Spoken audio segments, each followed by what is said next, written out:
that. I hope you guys enjoy, and I will talk to you all later. All right, everybody, what is going on? What is going on? 1 second here. Hold on. Hold on. Hold on. What the hell? Oh, what the hell? Okay, here we go. 1 second. There we go. Sorry, I was just finishing out weekly podcast here. Finishing out weekly podcast.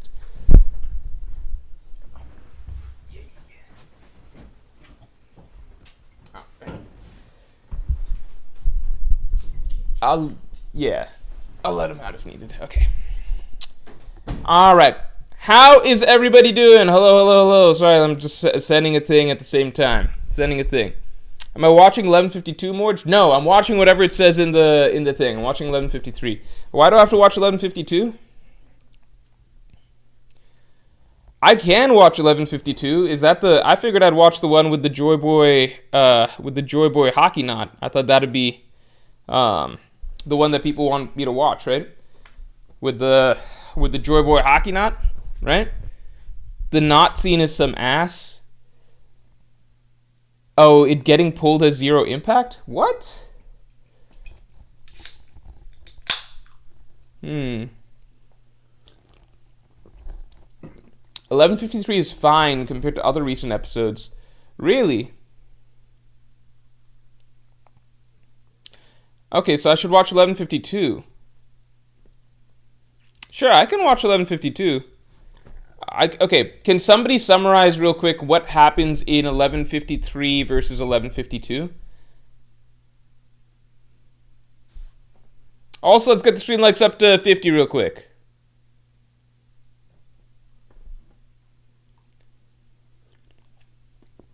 Wait, did you not see 11:52? No, I didn't. I didn't even realize that it's an important episode to watch. I can watch that too. I could watch that too.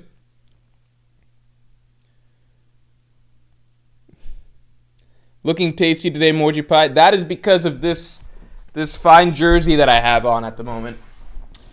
This fine jersey, which you all can get for yourselves if you so like. Let me pull up the link. Hold on a second here. 11:53 is the knot. 11:52 is Luffy plus Bonnie defeating Saturn, basically. I don't care about Luffy plus Bonnie defeating Saturn. That's like one of the least exciting victories in One Piece history. It's kind of like, defeating Orochi. Like, yeah, it matters, but I'm not actually hyped to watch it, I guess there's the emotional catharsis aspect of it, but like Saturn immediately recovers, so I don't really feel like that, that hyped about it happening. It's kind of just like there's nothing that happens from it. I guess it's good. It probably gets some stuff off of Bonnie's, probably helps just like get some pent up frustration out, I would say. Probably helps get some pent up frustration out.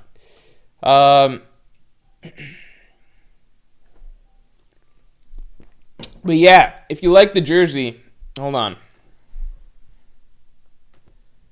If you like the jersey, definitely head to this site to pick yours up because there is a limited number of pre-orders. There's a limited number of pre-orders that you can place. So, yeah, you you want to get it on it beforehand. It's going to be a 72-hour window when the pre-order window actually goes up. And then after that, the designs are going to be gone forever. So you want to be on the SMS list as soon as these go up. Otherwise, you're probably going to miss it. Yeah. So definitely get on the list. Otherwise, it's going to come and go. And you're going to miss out. So let me pin this real quick.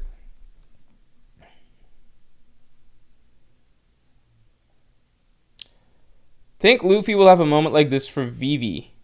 A moment like this for Vivi. What does that mean? 3 missed supers from the end of last stream? What the hell? Okay, let me catch those real quick. Sorry about that.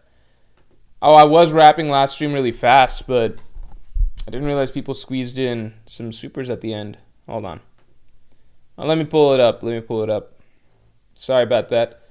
Catch these from last time. All right. All right.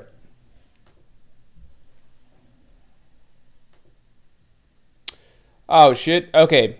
So, first, the Loman, I believe that I might have missed this. Shanks fans hijacked the polls. I mean, there's a lot of Shanks fans because Shanks is a very popular character, you know? It's like saying Luffy fans hijacked the poll, you know? JWP, thanks to 2. Green Bull was beating Yamato plus the Scabbards, lol. Yeah, I mean, he was doing a really good job. Like, he captured all the Scabbards. I think if Yamato was helping, then he wouldn't be able to do it. But, like, I think that would apply to a lot of... Like, Yamato's very strong, you know? St. Charles said Shanks greater than equal to Joy Boy, greater than Emu. I don't know if that's correct. Taptia Treviso, thanks for the 2. Think Luffy will have a moment like this for Vivi. What? A moment like what? A moment like what? What type of moment?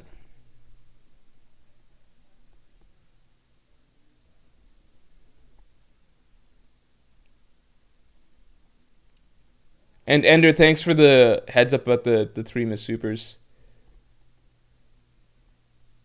They came in consecutively at the last second, lol. Okay, I can't do anything about that. Okay, the Bonnie scene where she saw Luffy for the first time was kind of mid, so people were expecting a better adaptation of one of her moments from Egghead, and this episode delivered that perfectly. Okay, I see. Why are they hockey-style jerseys? Have you finally realized it's the best major team sport? Hey, I didn't make... these jerseys are developed by manga junkies, so I guess they're hockey fans. But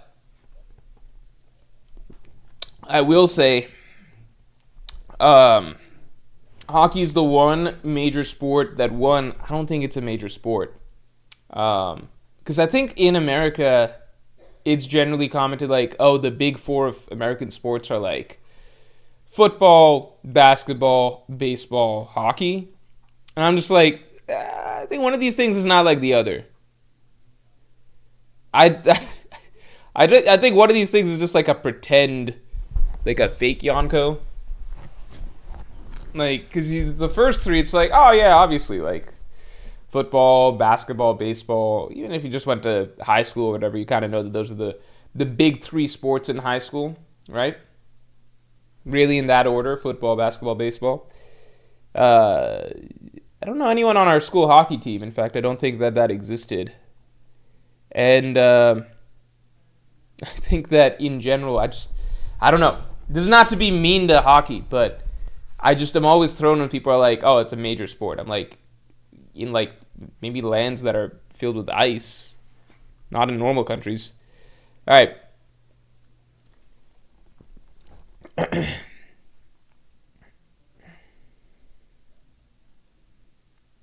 I honestly hated how they animated the knot scene. I think they give Charizard too much freedom while doing it. It looks slow and weird in my opinion. Okay.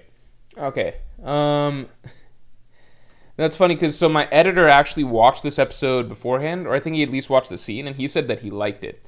And he's actually pretty often a pretty good gauge for me, for if something actually is cool or not, because he is extremely critical of the anime and he thinks it kind of sucks. So there's actually been several times that people have been like, Morge watched this episode, and or people hype up an episode a little bit, and then he tells me, no, it's not that good. And then maybe I get pushed to watch it anyway, and I watch it, I was like, yeah, maybe we didn't need to watch that one. So he's usually a pretty good metric. So when he said that he thought it was good, I just kind of assumed it must be good. But, you know, this might be a spot where opinions diverge. So what's the episode where... Okay, let me tell you this. So here are the things that I was excited about for... in general. Okay, in general for this stretch of Egghead. For this stretch of Egghead, the things that I was excited about during Vegapunk's speech were really just... I don't think I was excited for exposition reveals to the world. I wanted the scene... I was excited about the scene where Vegapunk announces, like, the fate of the world is in the hands of whoever claims it, the One Piece, and then we get. I wanted to see how the anime does that spread of all the characters. You know, like what's the anime's take on that, right? Does it show cutaways to all of the characters? Like, how does it? Because that's a really, really hype moment in the manga. I was curious how the anime delivers on that. And then right after that is the hockey knot scene. So, you know, I figured that would. Yeah, I figured that would. Those would be that would be either one episode or those two things would go hand in hand. You know. Oh, that guy just said that to get an engagement. I'm still miffed about how they made King Kongan look from all the way back in Dressrosa. Both of those moments happen in this episode. Yeah, those are the only two moments I'm really interested in. I don't actually care about Luffy and Bonnie defeating Saturn because they don't defeat Saturn. He's back up in this episode, right? All right, so then in that case, yeah.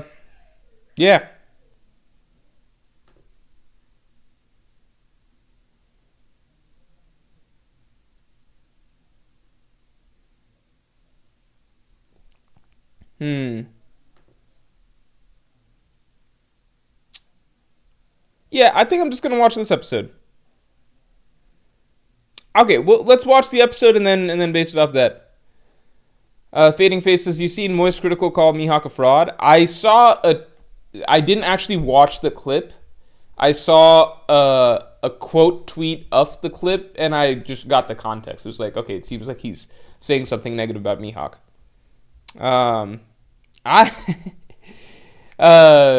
Voice Critical will always be funny to me because my friend showed him to me way back before he was like a face cam person. I just remember him way back, like I was in high school. And then one of my the fucking the editor for the channel, also a part owner of the channel. We were friends since all the way back in high school. He showed me Critical way back then, and it was just when he was doing like game commentary stuff, but like just comedy stuff. And it was like an Oregon Trail commentary that he did, and I thought it was the funniest shit. And then fast forward like a decade, and it's just like, wait, this dude with the same voice as that dude from way back then? I don't know. But in general, I try not to pay any heed to what larger content creators, like them getting into One Piece and their feelings on that. Just because I guess it's fun for like, because they're not hardcore fans for them, or like even the, how to explain this? There's like levels to how hardcore of a fan you are. Like One Piece content creators, obviously, even though we're much smaller, more niche, etc., we're like deeply, deeply hardcore, you know, in there, like obsessive, because we talk about it all the time.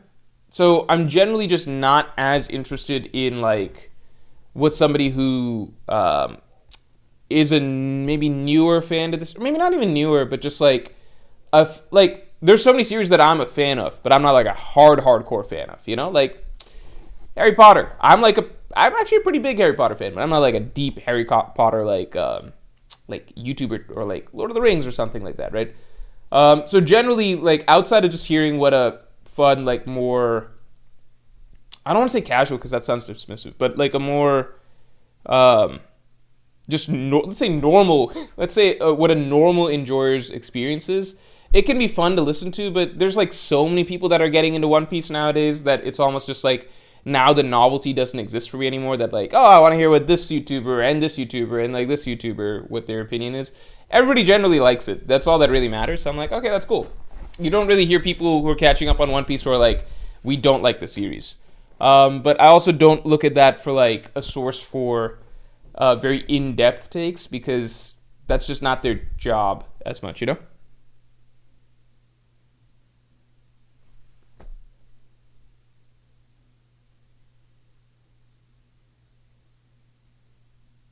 Critical is definitely on the more hardcore side as far as general content creators go. He's more in-depth in nerd culture in general. Like anime, obviously, Souls games and stuff like that. So I don't mean to be dismissive like that. It's not like I don't think... I guess it's just like I don't weight that opinion any higher or lower than another opinion, if that makes sense.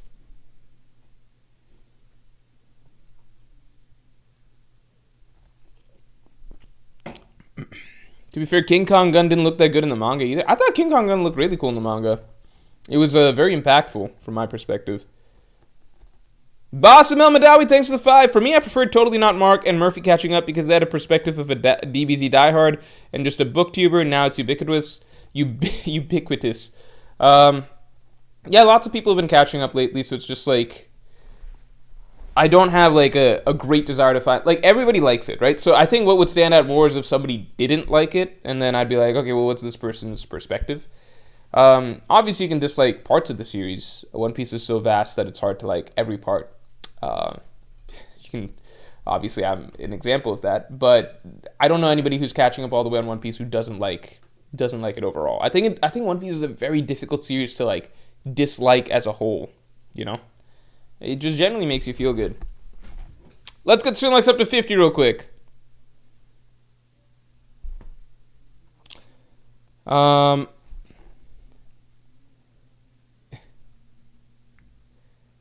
It was similar to how the Shanks Wi-Fi hockey was handled in the anime.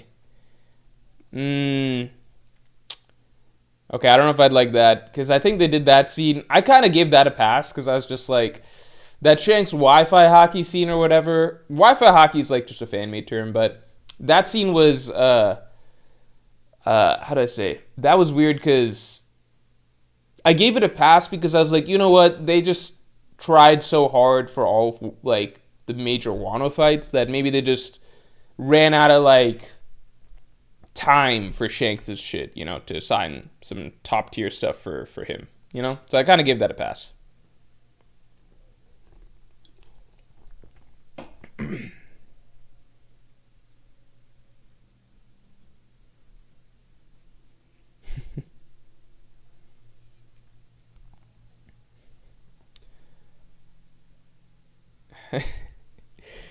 Someone gift me, please. Okay. We will get to it shortly. Let me just... I kind of want to look into... Nah, I don't want to do 1152. I don't want to watch 1152. Alright.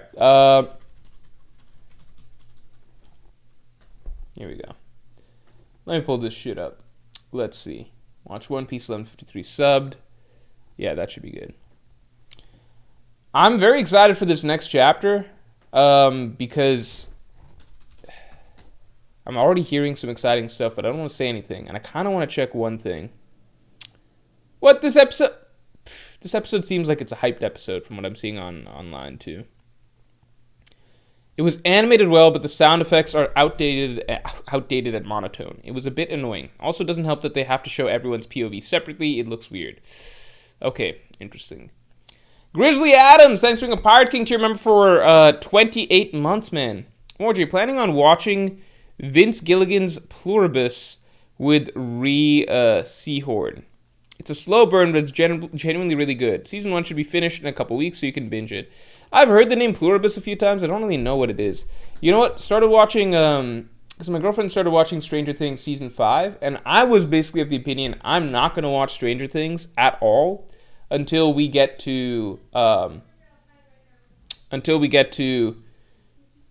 finishes, basically. Because I didn't want to get Game of Thrones again, you know? Where with Game of Thrones, everybody watched so many episodes just to get to the finale, and it's like, oh, wait, the finale actually kind of sucks, you know?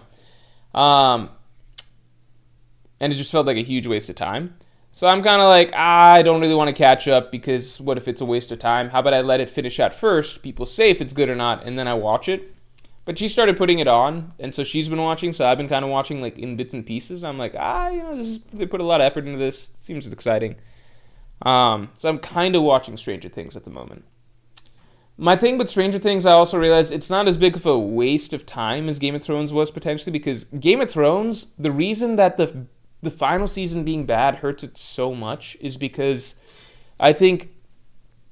So if I remember, like, there was a period of time where there were several, like...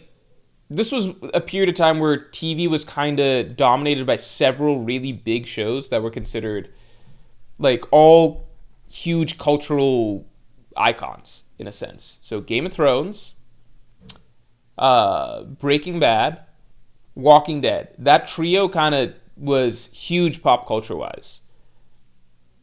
Maybe Mad Men was in there as well.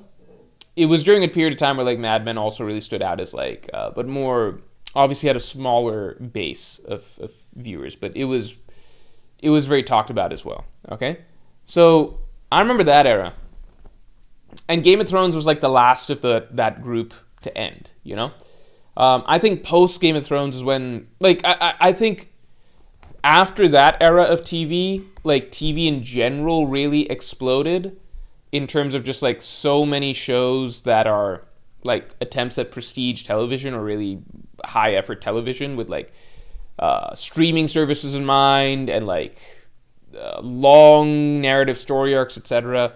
Whereas TV used to not be quite like that in the 2000s. Anyway, the reason I'm getting to all this is because I remember that the thing that Game of Thrones suffered from, that Mad Men didn't, that Breaking Bad didn't, that Walking Dead didn't, is that Game of Thrones is very much predicated on a long-term plot, okay? So, like, Mad Men you could watch for, like, a few seasons, and honestly, like, if it starts going downhill, which some would argue it kind of did at some point, it doesn't really affect the earlier seasons as much, right? Even Breaking Bad, with Breaking Bad, even if, let's say, hypothetically, the 5th season played out really badly, right? I think it doesn't actually affect, you know, the whole season 3 and season 4 game between Walt and Gus and everything, okay? Walking Dead, it got bad. He wants out. Okay, they could trade. Walking Dead, it got bad at some point, but everyone just kind of kept watching because, like, a lot of it doesn't matter. But Game of Thrones, the problem was that it was so plot focused. Like, it's all plot lines that are building and building, and lore that's building and building, and narrative arcs that are building and building, that it is the one show that essentially built this huge House of Cards. House of Cards, also one of the notable shows of that era. But yeah, it built this sort of house. It was the most dependent on everything coming together, more than any of the other TV series that I've ever seen. I realize now that I don't think Stranger Things has that, because I saw the end of season 4 and I was like, like they already beat. I don't know. I don't want to spoil stuff too much, but I think it's okay. Like Stranger Things, I think a lot of the seasons are just enjoyable in and of themselves. Like season 1, you could watch season 1 and then the show ends on a good point. Even season 2, you know. Zolden, thanks for the 5-man. Hey Morge, you still catching up on My Hero and thoughts? I don't know if I'm gonna keep going with My Hero. I just don't know. I kind of stopped. Well, I read some of Chainsaw Man Part 2 yesterday, so I'm caught up on Chainsaw Man Part 2. I'm a little worried that it's going to have a somewhat anticlimactic ending right here, but I don't know. Yeah. I like what Fujimoto's doing character-wise for the ending of Chainsaw Man Part 2, but I think, like, in terms of bringing a lot together and making it feel like big finale, I don't know if he's nailing it here exactly. So I hope there's still something more to go. As for My Hero, still catching up on My Hero and thoughts. I just don't know if I'm going to push through for it. I don't know if I've got it. Like, I'm not driven to finish it out. But I've gotten almost to the end of season 7. Is season 8 like really good? Is season 8? How many episodes is season 8? You know what I've been watching every Sunday? One Punch Man. What they've done to that show is just insane. It's truly very sad. Okay, so season 8 only has... Wow, season 8 only has 11 episodes. Interesting.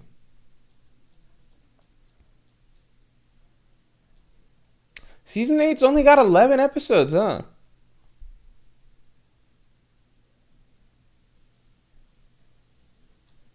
I could watch that in, like, an evening.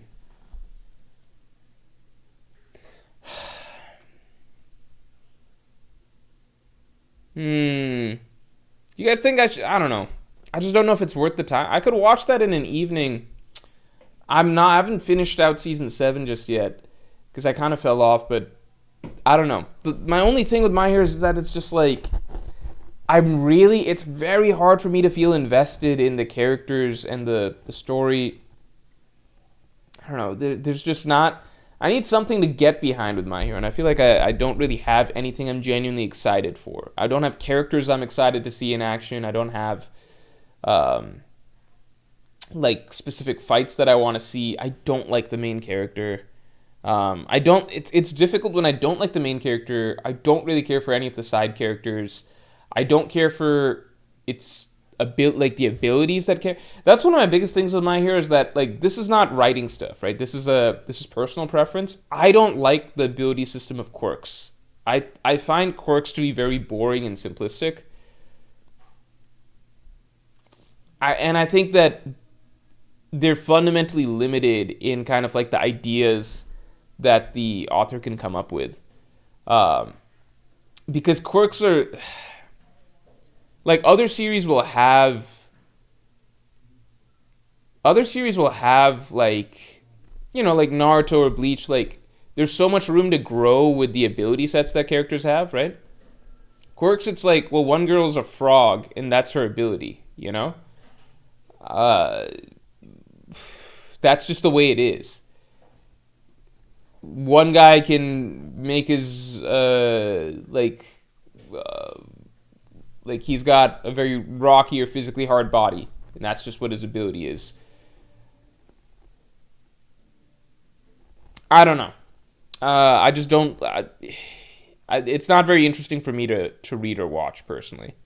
Um, there's only one character in My Hero that came out with like some crazy cool ability, and the problem is that it felt so out of place in the universe it didn't even make sense. It was Stars and Stripes, and she has this ability where anything she touches, she can call its name or something, and then she gains control over it. But it's like a conceptual power, which doesn't make sense because My Hero is more grounded in like sci-fi. This is more like magic, so it doesn't even fit the ability system. She can touch the air and be like, I control the air now. She can touch a person and be like, I control the person now. It doesn't really make sense. It's like fantasy stuff, whereas I guess My Hero has like some level of magic. I guess like how does the concept of the quirk even pass on from person to person? But I don't know. Tapio Treviso, thanks for the 10. Luffy to put his hockey in an object to protect Vivi in a way that anyone who would know about it would know that it's actually Luffy. Or would you rather her being saved by something else like Bonnie? Oh, I see. I think it'd be really cool if Luffy did put his hockey in something, but that also doesn't even feel like a Luffy type move to pull. But just as an ability, I would love to see that used as an ability in the story of One Piece in some way. I think House of the Dragon had a potential to escape this fate because the story was already fully written and set, and they still managed to fuck it up because they strayed from the source. So here's the thing. I don't think House of the Dragon Season 2 is that bad. I can imagine it being bad if you're watching it coming out every single episode weekly, because it can feel really slow or like things aren't progressing. But we watched it last year in the summer, like Season 1, Season 2 back to back. We thought Season 2 was actually very good. How do I say this? It was nowhere near as good as Season 1, but the writing is a lot better than most other TV shows. Like, a lot better. Like, just standard dialogue, all of that. Like, it can be not as good as it itself normally is, like Season 1 was, but it's still a cut above. Like, when I watch Stranger Things, I find it fun and kind of enjoyable, and it's got some cool plot twists and scenes, and I think it's got a great, fun cast and good actors. I'm watching it from over here, kind of, because I can see through this window into that window.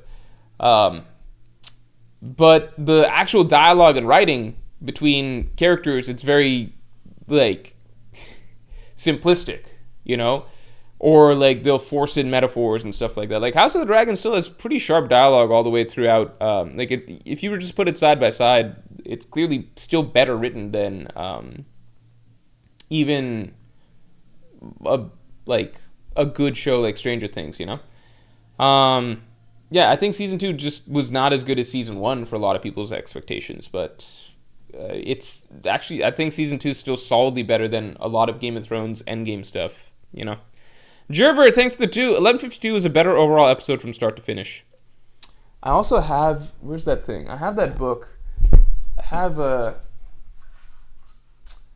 let's see. I don't know if you guys could see, but I read what is it, Fire and whatever.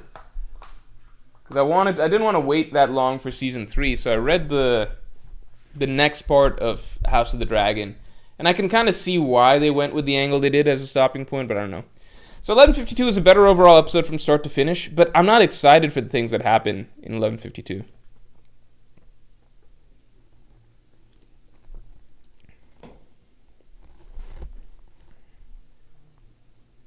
If you want to attack One Piece, you'd have an easier time going after Haki. But you can say that about any shonen. It's the way they're implemented. Oh, like the quirks? Yeah, you can. So I'll say I don't think they're implemented well. Because, for example, like, I think One Piece is a series that also had simple powers early on, right? Like, just stretching, or like, like a lot of the early fruits are pretty simple. But, even like a random character like Mr. 3, right? I think there's like a shit ton of uses for the wax fruit that Oda pulled out in one fight with Mr. 3 that I just don't feel like when I watch My Hero stuff, it feels like everything is very one note, if that makes sense. Like, it really feels like the abilities are just as basic as possible. And there's not that much more to how each ability is used. So, I don't know. I just don't find it an exciting universe to watch fights in. I think the fights can be cool. Sorry. The fights can be really cool. I think it's got some actually really, really great fights. I want to clarify. In terms of like me being excited to see just abilities and stuff like there's no characters that I think have really cool abilities in My Hero, So that's another factor in terms of like me looking forward to fights. So if this makes sense, even if I'm not like super invested in the story, maybe I just want to see some cool battles or something like that. But then the abilities there's no character that I'm looking forward to. I'm like, oh, I can't wait to see like this character's abilities in the final arc or something like that, I guess I would say. And that's me personally though. I think My Hero does have some very good fights, though. I shouldn't say that. Anyway. More, do you think OKC is going to break the Warriors 73-9 record? So I've heard things about strength of schedule and how OKC has had a relatively tame strength of schedule so far. But I've also heard things about how, well, like, that's skewed based on, the better OKC does, the more it hurts other people's it hurts other people's records as is. I think that OKC could definitely beat the Warriors record. It's just on a very good pace to do so. And it's just a terrible cheating team filled with cheaters. So they have that advantage that the Warriors didn't. Yeah. But in all seriousness, yeah, they could if they really push for it. Yeah, they could. They could. I've seen some people say that they have better depth than the Warriors did back then too, so there's a lot of factors there.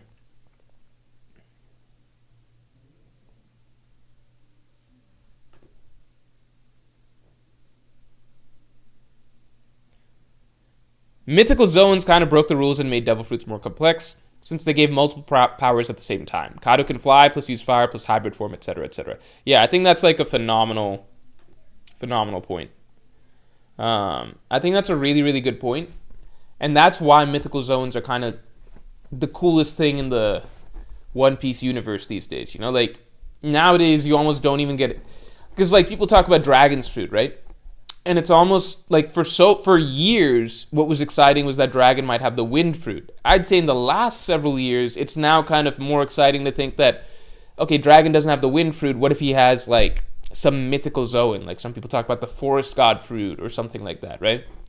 Because mythical zoans now, that's what feels really like especially out of the box and unique, right? Whereas Logia's, now it feels a bit more one note. So I mean, yeah, like I look at Venus Juro, he has freezing powers and super speed, right?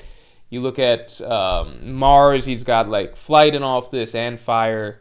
I mean, that's just looking at the Gorosei. Kaido obviously has got a shit ton of abilities thanks to the Dragon Fruit. Luffy, shit ton of abilities. Yeah.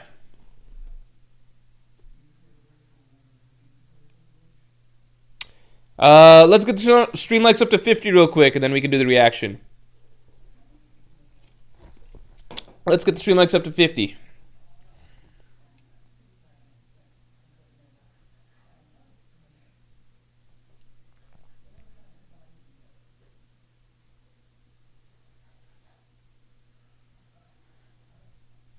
Human fruit model Susanoo the Storm God. Oh, that could be cool.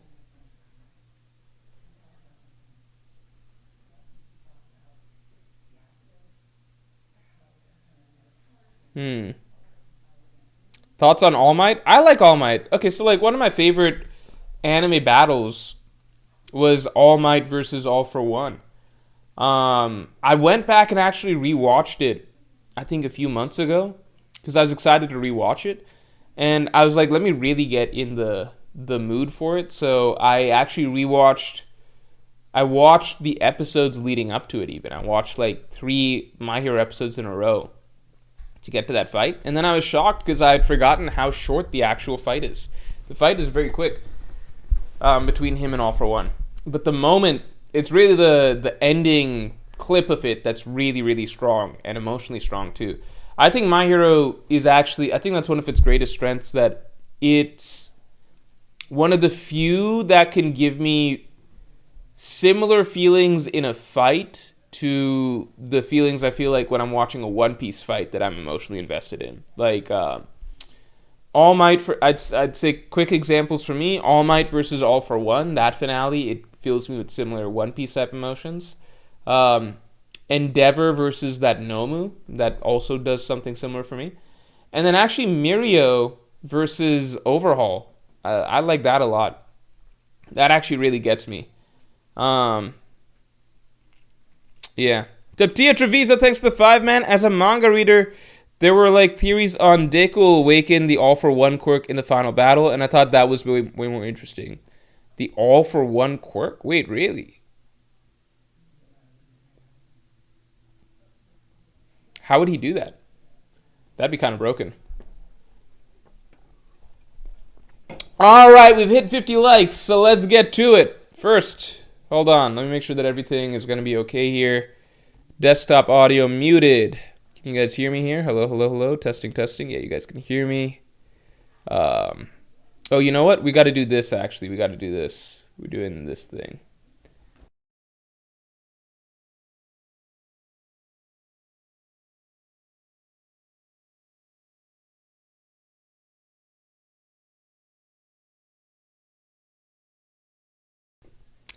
Yeah, you guys should be able to hear me now. I know. That time I caught it. I caught it myself. All right. So we got that, and then we're going to just quickly... What are we going to do? How do I do this shit again? Oh, opacity. There we go. Yeah, there we go. All right. Yeah, we like it like that. That's how we like it. All right, everybody. Tip 2, Trevisa, thanks to the 2. It's because the quirk originated from All for One. Oh, shit. I didn't know that. Did not know that part.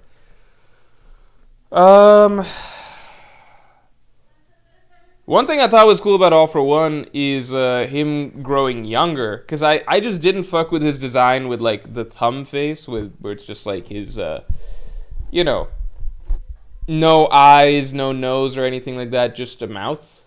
Or did he have a nose? I forget. Like the no eyes face. I felt like the author was like he took a risk with that design. I just didn't think that it looked that good. But as he got younger, I think I appreciated the character. I was like, oh, the character's actually gaining aura in my eyes. But I haven't seen season 8, so I don't really know what happens there. All right, y'all ready? Let's go. All right. All right. Let's watch this.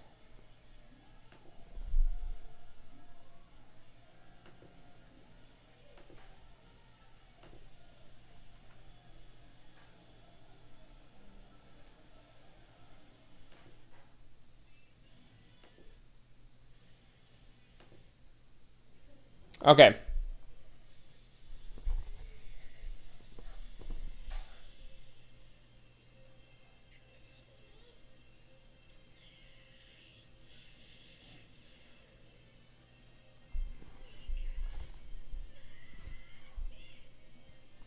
This quality is not good. I don't like this quality.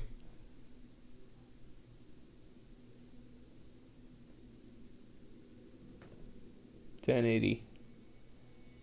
All right. We fix it. Yeah, I like this better. I like this better. Okay. Here we go. Here we go. Oh, this looks good.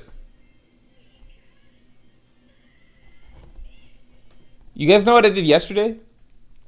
Late Sunday night, I before I slept, I smoked to help myself sleep, and I was like, I want to watch something while I eat some midnight snacks before I go to sleep. I watched Luffy versus Kizaru, and that was a lot of fun. That was a lot of fun.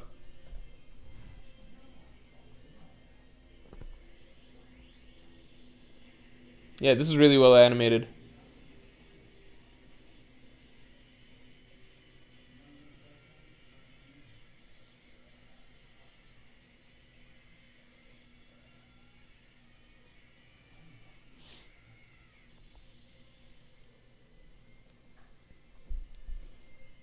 That is a very strong ship beam or whatever.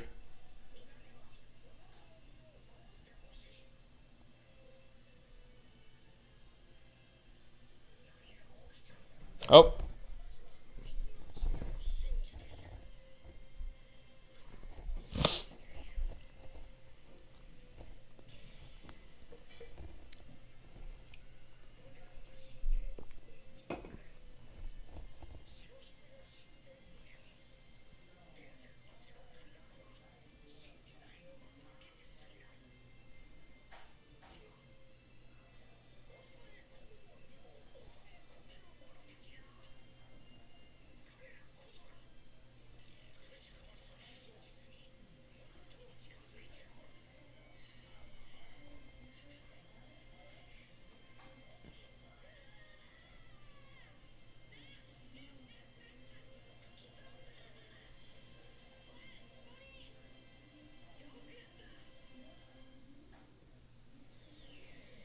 all right. So I got to basically see the highlights of 1152 regardless, right?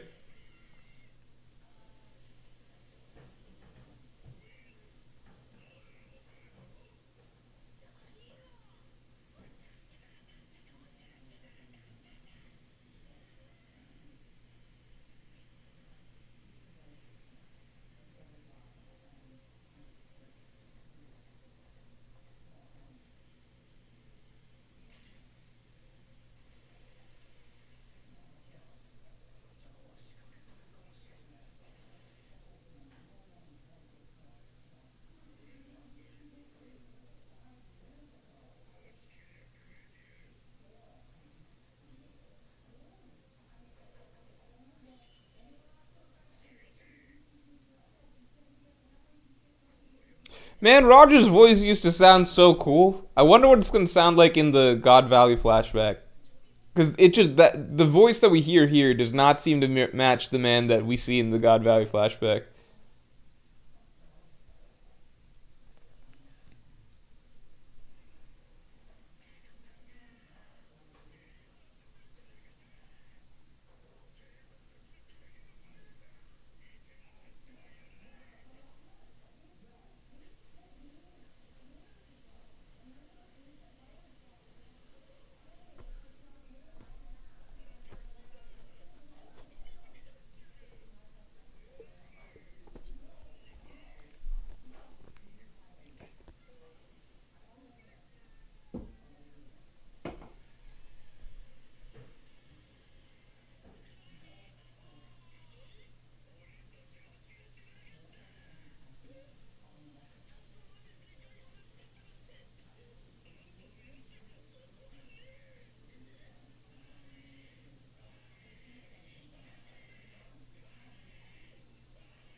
Oh, does he not do a spread?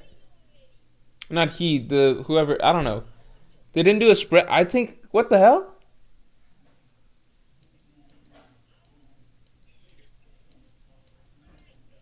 Okay, time out. Was everything I just watched was that from 11:52?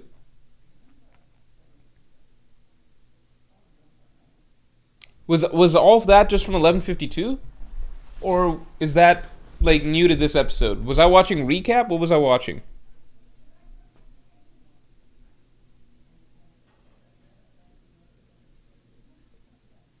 Roger might have Rox's voice actor now.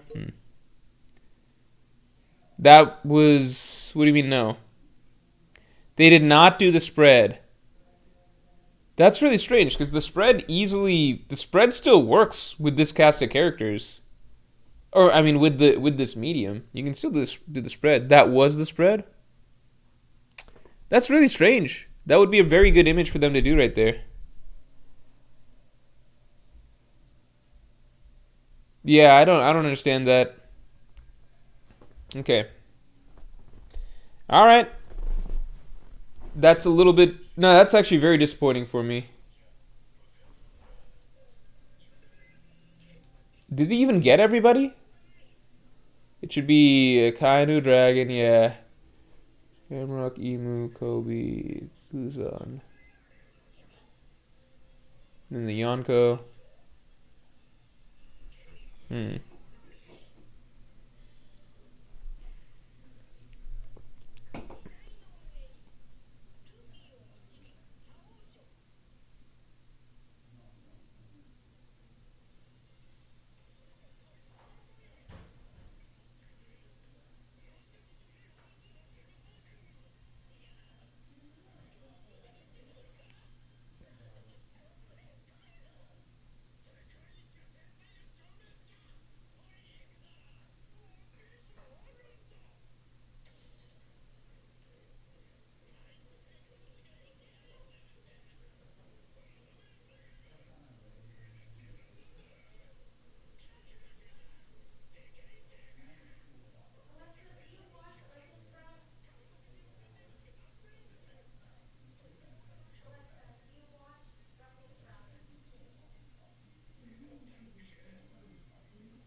I like this little style that they're doing right here. This is very. I like this. I like what they just did for this flashback. This seems like what the Wit Studios style kind of looks like. That little Luffy Kobe flashback. I'm very excited for the Wit Studio series to come out. Wish that we would get some news on that. Everything after the Bonnie Punch is not recap. Okay, thanks.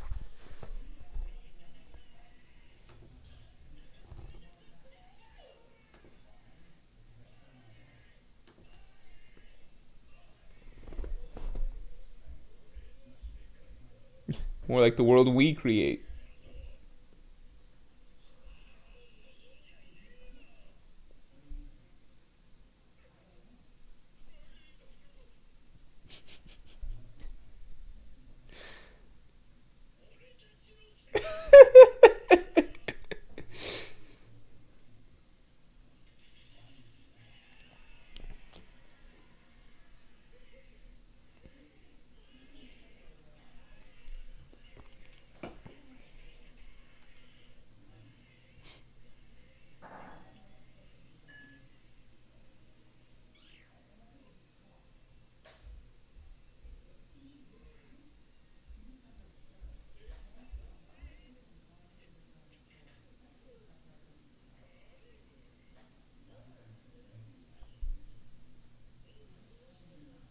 Wait, this is odd. Actually, I feel like this isn't accurate. I feel like this stuff happens before.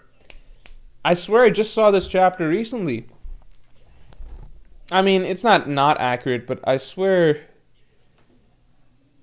this stuff happens before Vegapunk. gives that part of the speech, but I might be wrong. 11:21.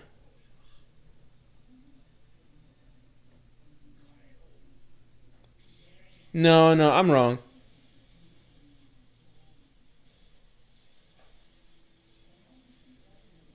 Yeah, never mind. It does happen in the next chapter. Yeah, yeah. Okay. We all good.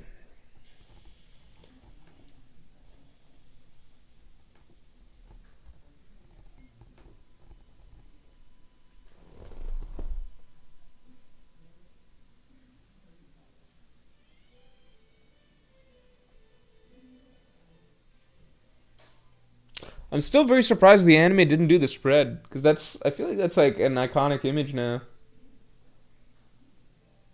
And it's not hard to animate either.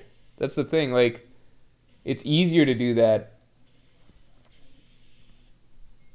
I think doing the close up of everyone in a build up and then doing a shot showing everybody, I think that would have been cool.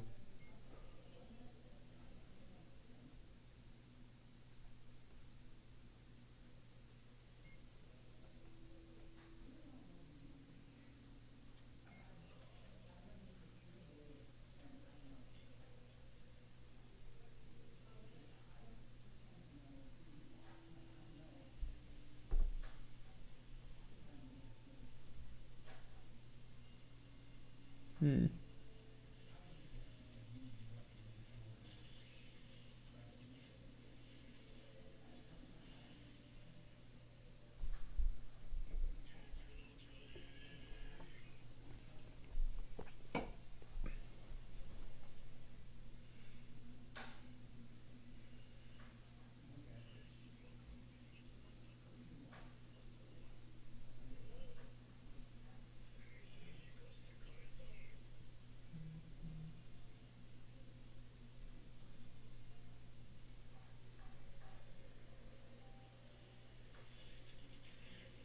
Ah, that's cool.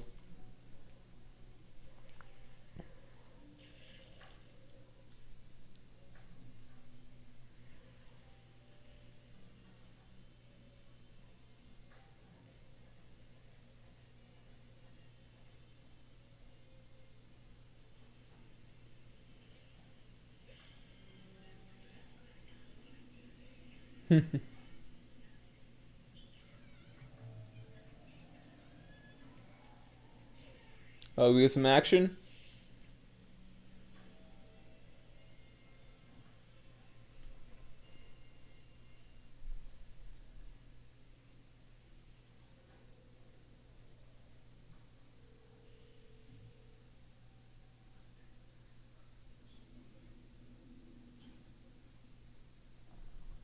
I don't think I've heard Emid's voice yet.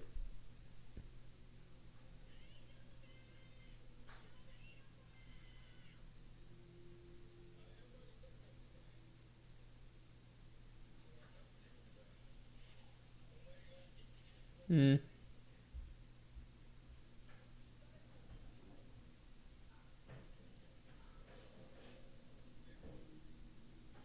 Hmm.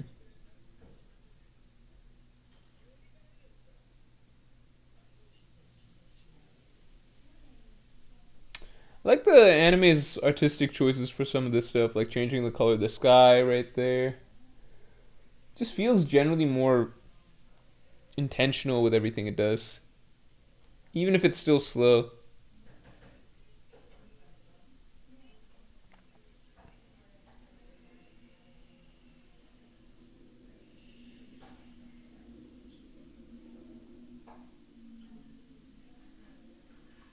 Oh shit! This I think they could have animated this a lot better.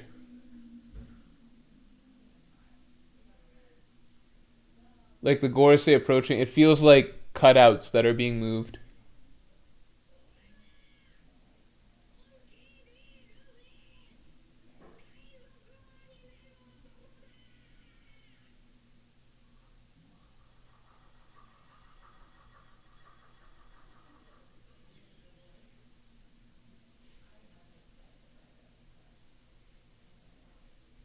Damn, that's the size difference? What? Is that right?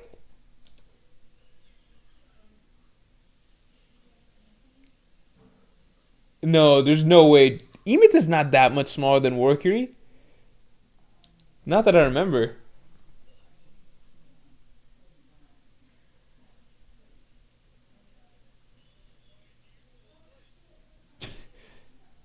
Raising like a boar hoof is just not that threatening.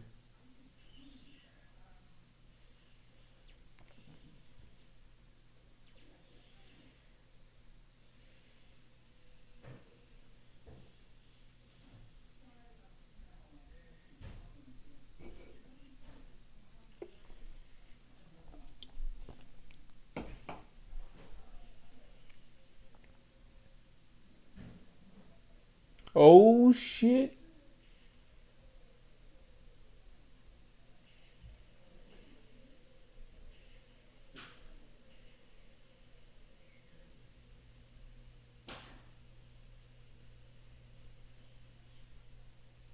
Damn, Loopy's face is pretty shocked right there.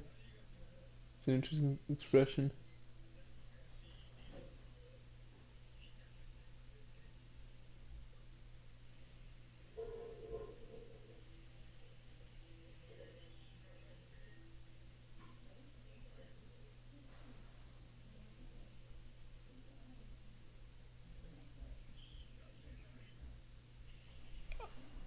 Okay, so that's how they do it.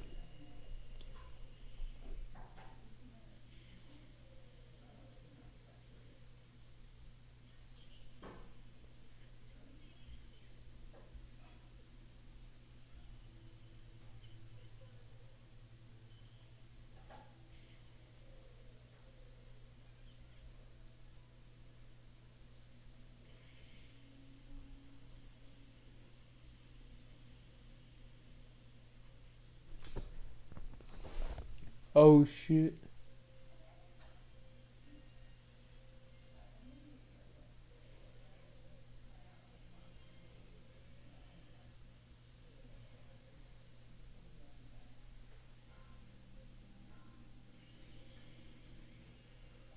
Uh, uh,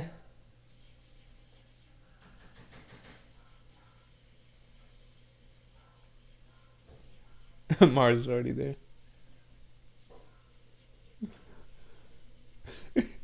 He's like, what did I miss? They're like, we just got fucked up by fucking Joy Boys hockey. He's so confused.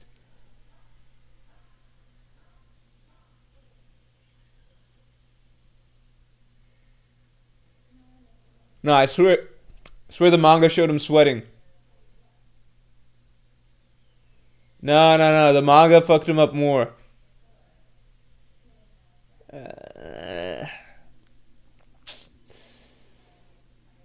uh, I don't know how I feel about that. I'm trying to examine how would I feel if I was an anime only viewer, right? An anime only viewer seeing that for the first time. There's something a little stiff. It felt like there's something a little bit stiff about how all the hockey came out. And then here, let me say this. Okay, so what I thought was good at first was okay. I thought the build up. So at first because you guys told me that would be slow, right? You guys told me it'd be slow. So at first I was like, okay, this is slow. This is slow, but then it kind of had an explosion, right? So then like it was a build up and then it. Oh, did that already happen? Yeah, yeah. So it's a build up and then it explodes outwards. I liked how it was slow at first. I didn't initially like it, but then once I realized that okay, it's building up to an explosion, I was like, okay, this is a good sort of like build up to it. But once it became an explosion of hockey, then I think that it became weird that it's still just like still rather stiff and slow all around.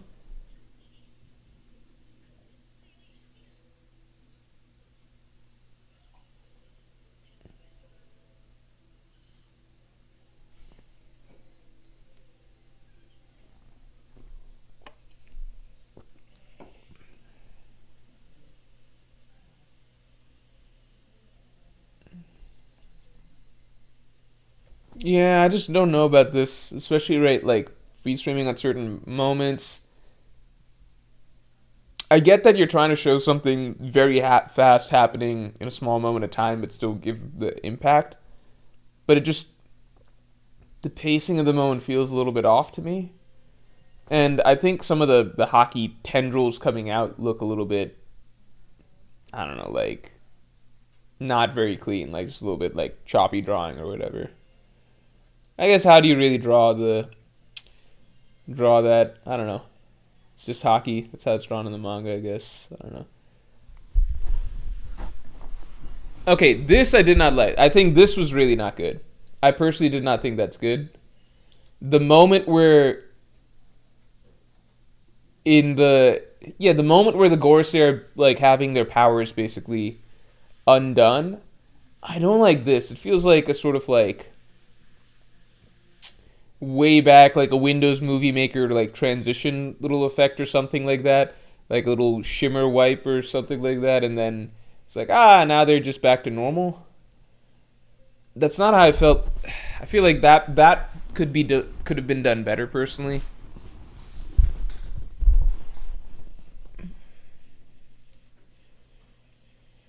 It wasn't bad. It's more so I'm used to the anime really wowing me, and that felt like I don't think I'm ever gonna go back and revisit that scene really.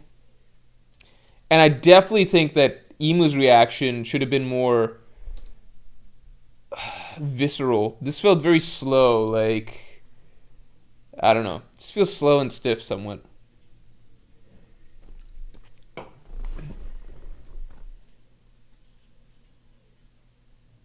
Maybe he wasn't sweating in the manga. Maybe I'm misremembering that. Imu's silhouette is fucking hilarious, bro. Yeah, it works better in a manga format. In an animated format, like in a manga format where everything's black and white. In an anime format, it's kind of can feel kind of silly at points.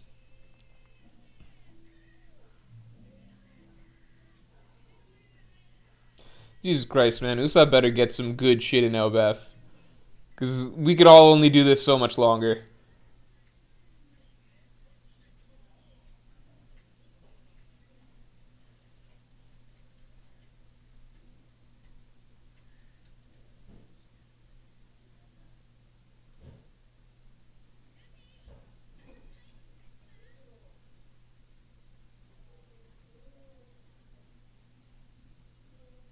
One thing I really liked was how they had Luffy's reaction to the hockey. It felt very serious.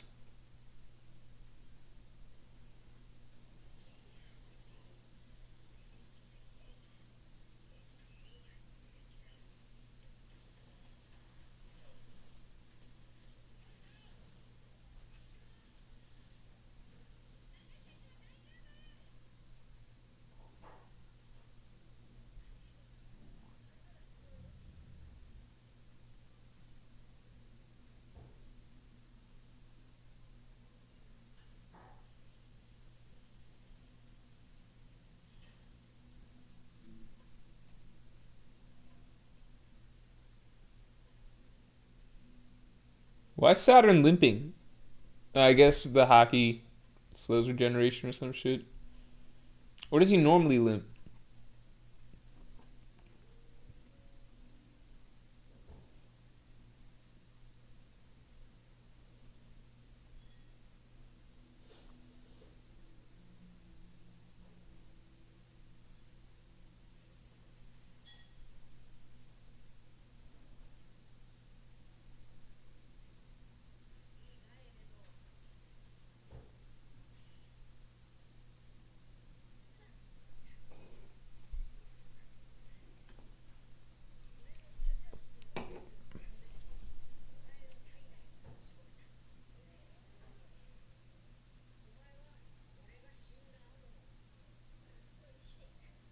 The voice is very similar to Luffy's. I think that's a good pick by them.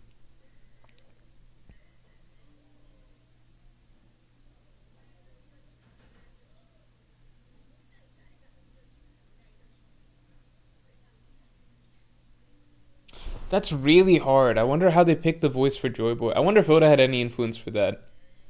He probably did, right? That's too important to get wrong.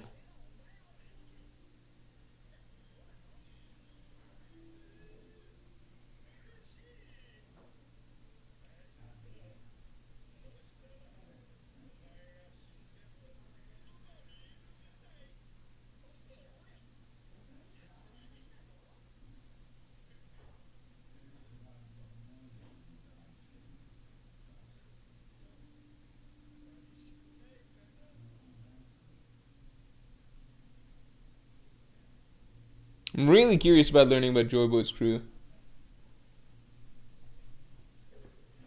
Oh shit. That's a full episode. Okay. I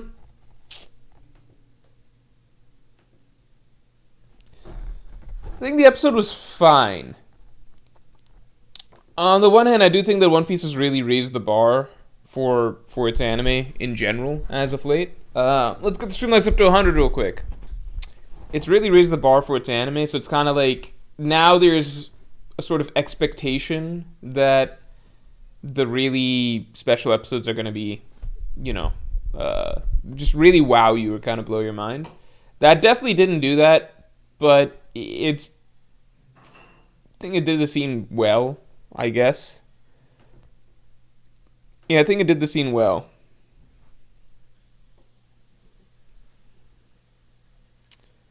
Yeah, Joy Boy's VA is Luffy from the OG One Piece VA. Ah, this was Luffy's OVA actress. Okay, cool, cool, cool. Oh, okay, that's a good choice. Damn. Wait, whoa, wait. For the first movie. Wait, I'm so confused. Luffy's original VA. What do you guys mean? Like from what? From what? So like before the anime?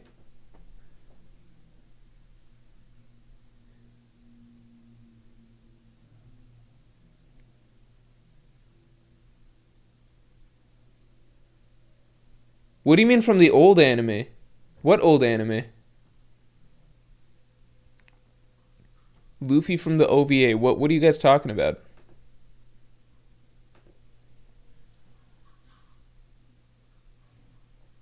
There was a One Piece OVA before the television anime started?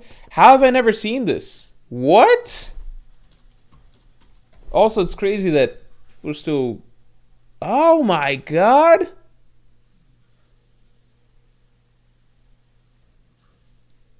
One Piece 1998. How come no one's ever told me about this? Defeat him, the pirate Gonza. I knew about this movie. I didn't realize that it happened later. Oh my god, what the hell? I want to watch this. That's so cool. What the hell? Oh my god, is this good? Is this any good or is it just like nostalgia?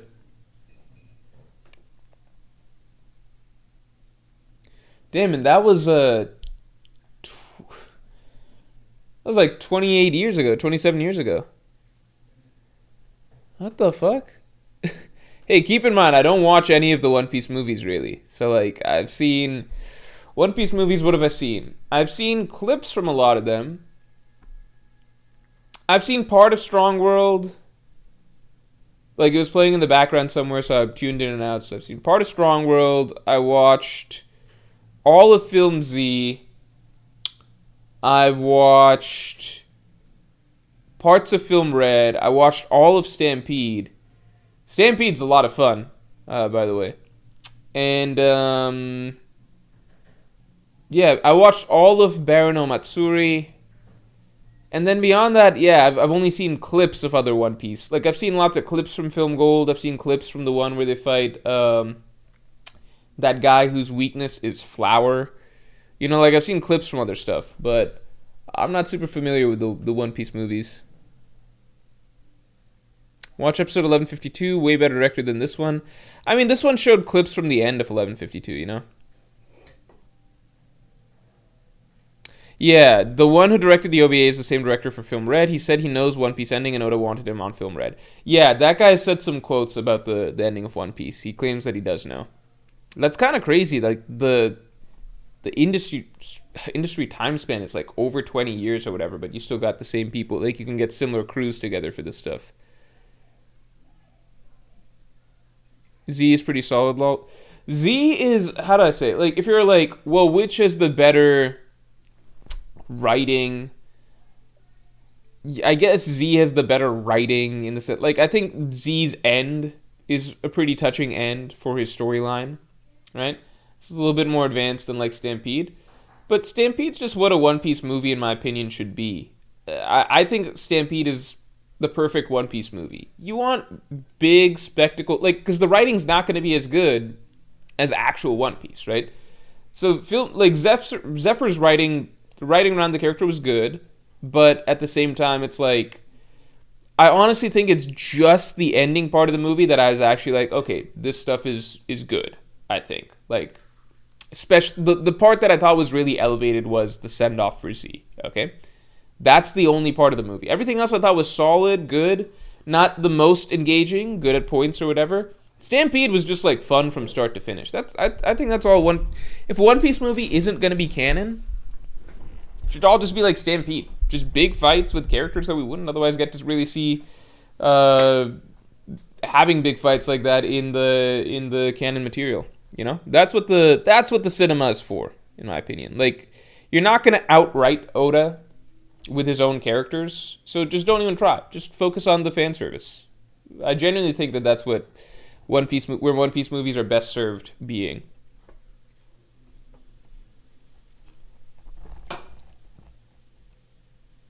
Yeah, in a movie you can't have character development, so fanfic hype moments are mandatory. Yeah.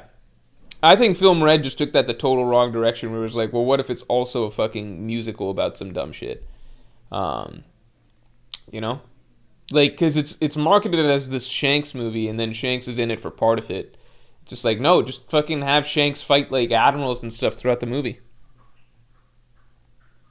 Eric says Film Gear 5 would be great. Film Gear 5 would be great. Yeah, like a movie where you get to see a lot of Gear 5 action. That'd be a lot of fun. Is there a One Piece movie coming up? No, right? New One Piece movie? I think some people are talking about how there is the new One Piece movie's on the way. Some people have been talking about how they might be able to do in canon, like a canon One Piece movie. Some people have even said God Valley. I just don't know if that's gonna ever happen. Bullet versus the Worst Generation was crazy. Yeah, the Bullet fight was cool. Movie 6 is the most engaging. Is that Baron Matsuri? I thought Baron Matsuri is awesome. But, let's see. It didn't genuinely feel like the One Piece characters that I know. Yeah, Baron Matsuri is awesome. So, I'd say there's an exception there, right? Where it's like the movie... I guess I'm referring more to the new gen One Piece movies, right? In the old gen One Piece movies, Baron Matsuri, like, the writing for that is genuinely really, really, really good, and it goes to dark places that you wouldn't normally see in usual One Piece, right? So that's where it really, really excels. So I'm incorrect when I made a blanket statement that just the movies are not going to have as good writing as One Piece, right? But I would say that Baron Matsuri, you can feel in the early sections of the movie that the characters are not written the way that Oda would write them. It just doesn't feel like natural One Piece. I tend to judge the newer One Piece movies more. Everything from Strong World onwards, that's what I think of when I think of the movies, right? Those are like the really... those are the ones that feel like the big releases in my mind. So I don't even think about the movies from beforehand. So yeah, I'm wrong. The writing can be better in a lot of ways than actual One Piece's writing, in some ways, right? Depending on where they go with the movies. But in the newer movies, right, those are ones that feel like they're trying to imitate more so closely like what canon One Piece feels like. And in that regard, with the newer movies, I'm just like, look, Film Red's not going to have great writing at the end of the day compared to what normal One Piece is. Just get some more Shanks action instead of trying to make us give a shit about Uta, you know? It's too early for a God Valley movie. Production would have started 2 years ago, and God Valley wasn't written yet, lol. But at the pace that the anime is going, yeah, I guess that makes sense. Movie 6 mogs all the Oda movies. Yeah. It's also just its own thing, though. Like, it almost doesn't feel like One Piece, so it's hard to compare, you know? It feels like characters that are technically called Luffy, Zoro, Nami, Usa, and they're technically on the same crew, but the way they talk or the way they act, it doesn't feel like One Piece.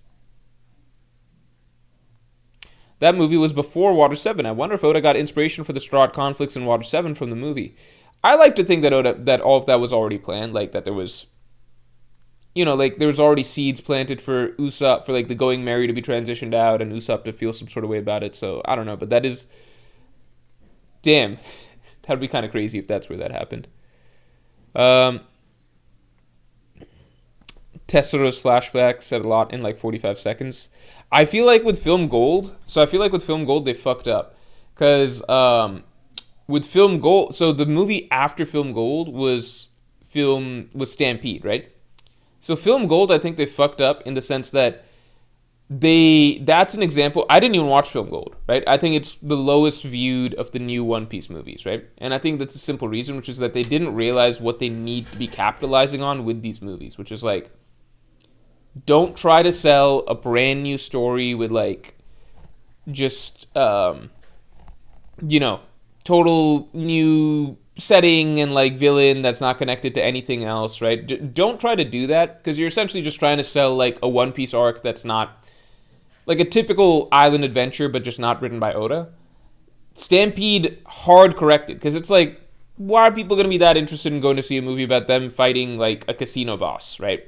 Right? It's just the Strats fighting a casino boss and some random casino characters or whatever. Even if it's like a big deal, supposedly, like it just doesn't feel like it has any real draw to it other than, well, maybe the story's really good, right? But in terms of hype, there's not much draw to it. And so I feel like Stampede, they hard corrected the other direction where they're like, okay, fuck it. Like, we tried to sell them a movie about, a random casino situation or whatever, with characters that nobody knows. For this movie, let's do the total opposite. Let's just take all the fucking hype characters in One Piece and throw them all into one movie. So just go with mass name recognition as much as possible, and it fucking worked. And like Stampede was a big hit for that reason. And then Film Red, it's like, okay, well, we blew our load with Stampede. Now what do we do? It's like, okay, we'll just take a major fan favorite character that people have been wanting to see in action for a while, like Shanks, and just make the movie, just use him as the main marketing ploy for the movie. So I wouldn't be surprised if the next one is something that, invokes some big names or whatever, because that's what works at this point. Film Gold completely destroyed the Dressrosa production. Ah, is that why that happened? Interesting. Stampede was just a massive fight and a bunch of characters doing cool shit. Yeah, that's the good stuff.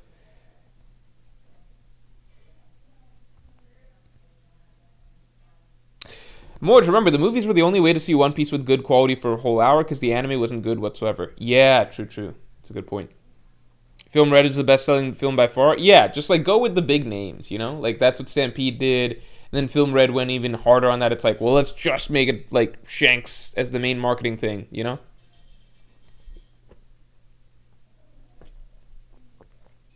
Stampede's ending with Luffy throwing the Eternal Post was so cool. Yeah, definitely.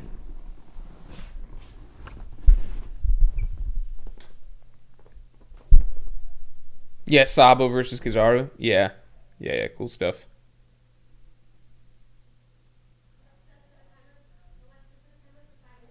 Yeah, the conflict between the Strats and movie 6 didn't really feel natural. Yeah, that was the one catch with it. Film Hawk, says Eric. I don't think Mihawk would carry the marketing for a movie because he just isn't that significant of a character in the story to that point, I don't think. I think if they were to do... No, I genuinely don't have a good guess for what they would do with this movie. I don't have a good guess. Maybe it's something that involves like...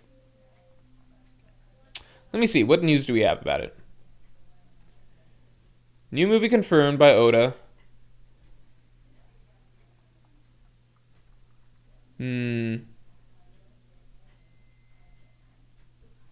Oh, some comments are like, no hints of canon materials, please. Yeah, that's true. I think I don't like...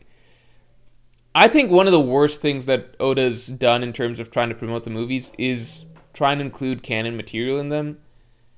I think the Laugh Tale twist would have been so much better if it had not been spoiled in the movie beforehand. I think there's no reason to do that. I think because the Roger laughed scene is still iconic. But I think it would have been like... For some people, like Roger laughed and then calling it Laugh Tale, I think that flow of events, like that little moment, might have been like...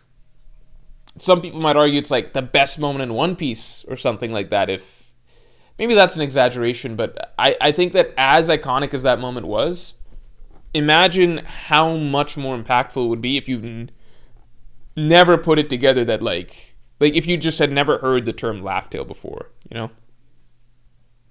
What I think of the Chainsaw Man movie? Chainsaw Man movie was amazing, and I think it's something that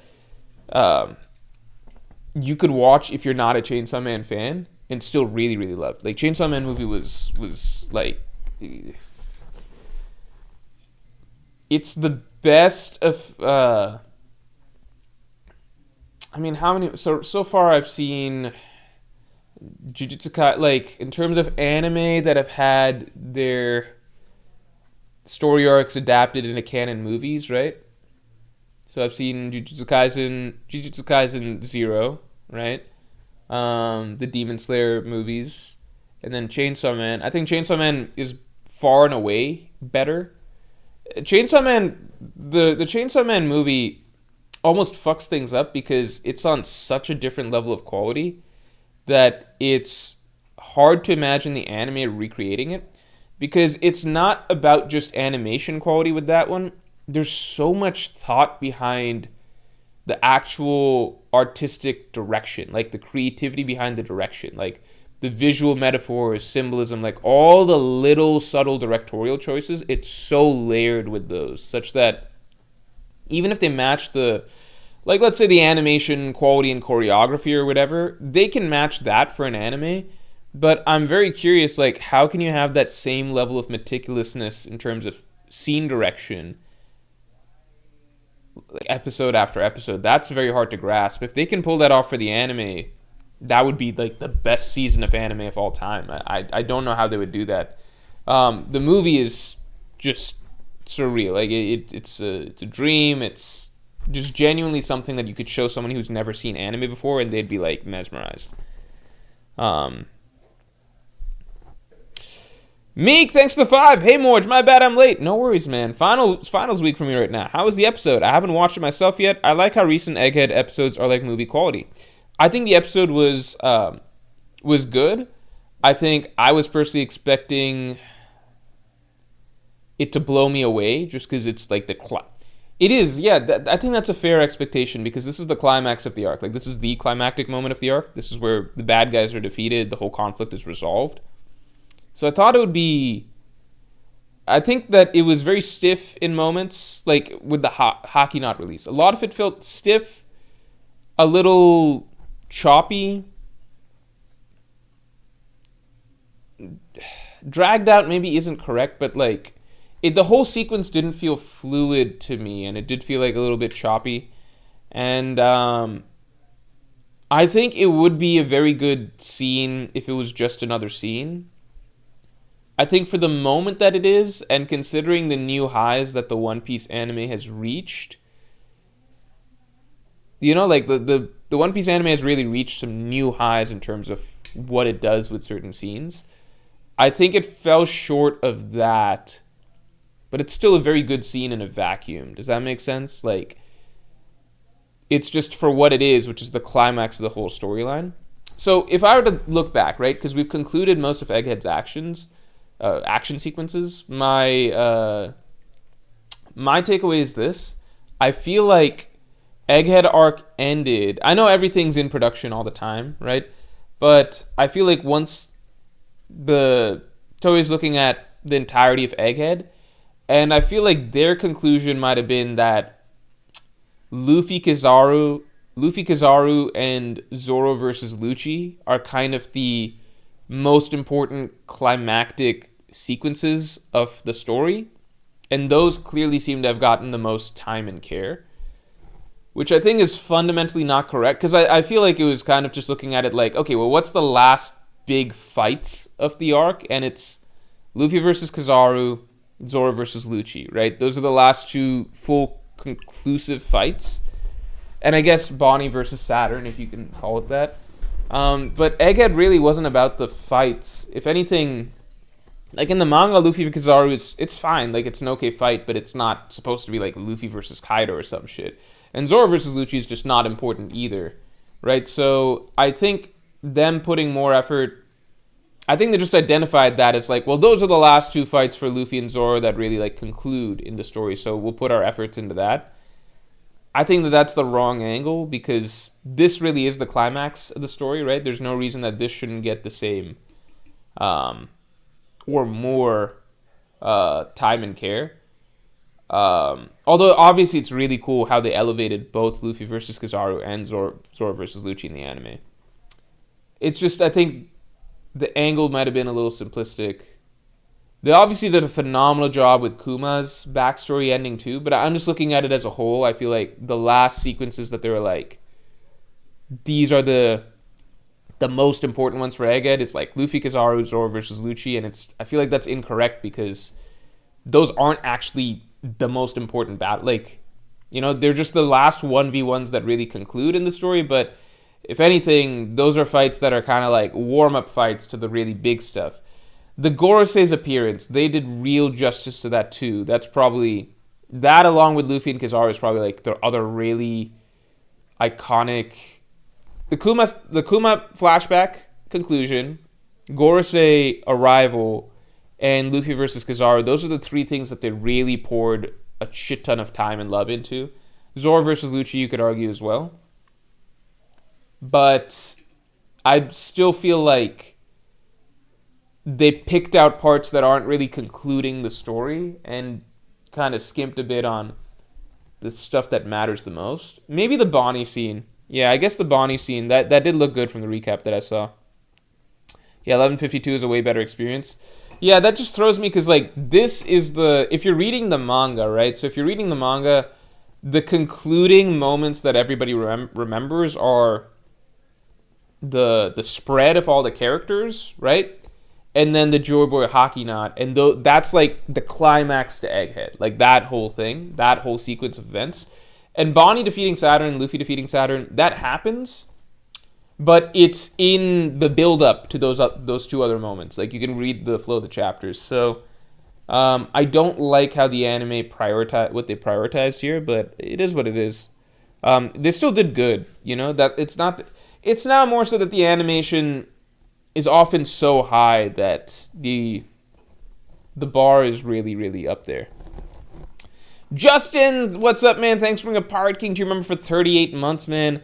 Like in Marineford in the anime with Whitebeard's power, Luffy just saw how much further he has to go and who he must become to be the freest man on the seas when he saw Joy Boy's level of hockey. That's probably true internally, but I think I liked earlier in the story when like we could kind of see Luffy processing those sort of things a bit more. Like, Luffy comes out of Marineford very well aware that, oh, I need to get to that level, and aware of how far off he is. I just don't know if Luffy, like, processes things here where it's like, oh, I need to figure out a way to hurt the Gorosei. I guess we kind of see that with his conversation with Gaban later. But we have no commentary on him about the hockey, right? It's kind of like, okay, saw it, moved on.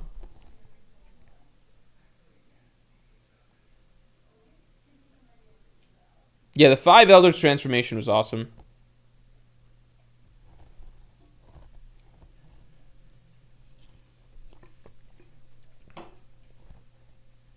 The guy with 3 ads in every video complaining about episode pacing. Hey, you can skip the ads. With episode pacing, like, if a scene is slow, it's just slow. Like, I can't skip around the Joy Boy Hockey Knot moment, you know? Like, I'm watching the Hockey Knot. I can't just skip. You just got to let the whole thing kind of play out. Speaking of, I want to help you guys out.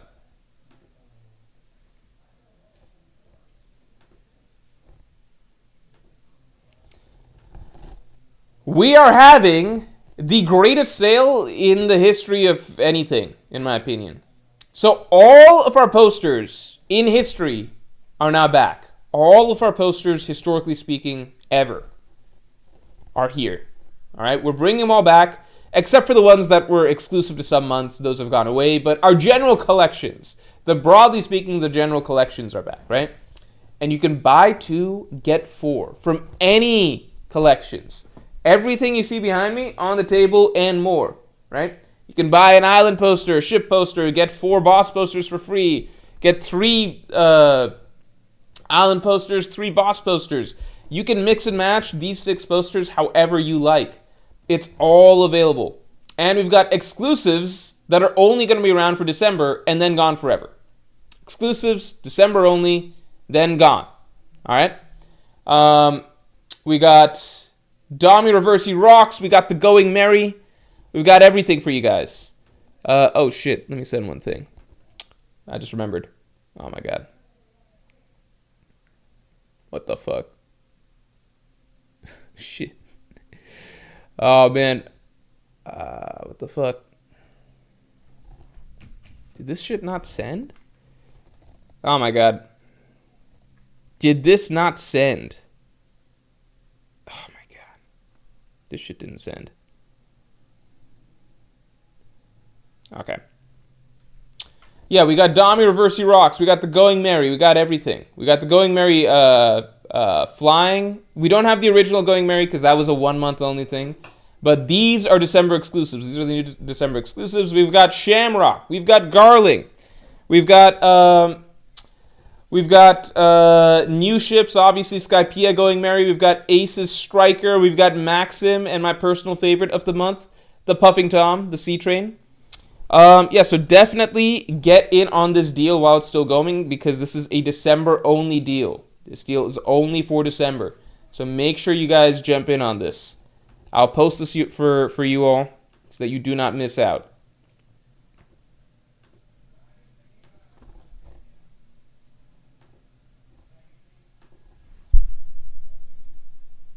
What the hell? This shit's taking forever. All right, transfer.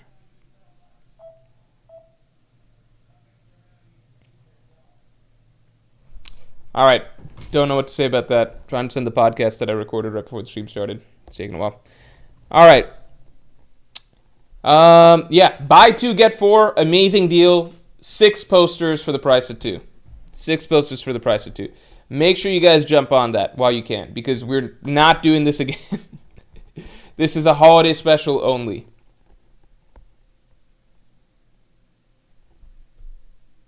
I just see Kaido victims.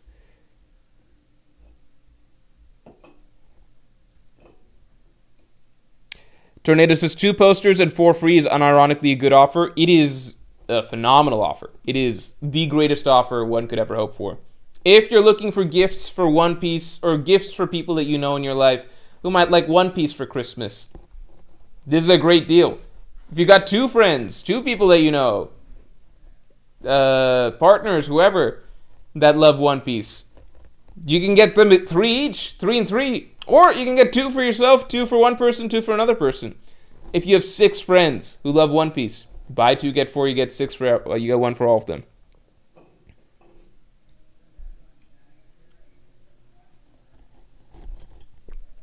I kind of want to do some predictions for the next chapter. I forgot to do that last week. Last week we should have done a stream for that. I want to do some predictions for next chapter, but I think at this point spoilers are probably starting to come out. Let me see. We might have some spoilers on the way for this. Okay, there's going to be a break next week. That makes sense. Break next week. But it might be that thing where it leaks early again. Yeah, I guess we wouldn't see. There's always shenanigans that happen at the end of the year.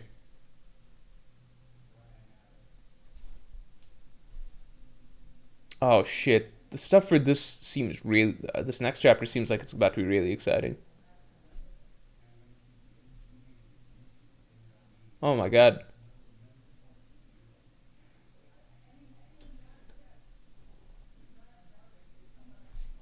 Okay, I don't want to spoil for you guys. But next chapter seems really cool. Will Emu call more reinforcements or a straight fight with Luffy? So I'm feeling right now like... I wouldn't be surprised if this plays out similar to Thriller Bark. Also, let me check one thing. So, because I personally feel like... I feel like the arc could conclude around chapter 1200, okay? I feel like Elbaf might be closing out around chapter 1200. Thriller Bark, I think, was 400. It was 50 chapters, right? So what was happening? What chapter did they get to Thriller Bark? 442. So what was happening when they had 30? Well, they left around 496. Is that right? 496. No, earlier than that. 49. 491. I'm way off because 485 is where we have. Yeah, 490 they're off. Okay, so because 485 is where they have the Zoro scene. Okay, so 490. So what is happening 30 chapters before Thriller Bark? I'm just trying to get an estimate of how much Oda can realistically do time-wise in 30 chapters. Oh, wow. Okay. This is actually... Yeah, this is very doable. So if you look, right? Thriller Bark, 30 chapters before the conclusion of Thriller Bark. Here, let me show you guys.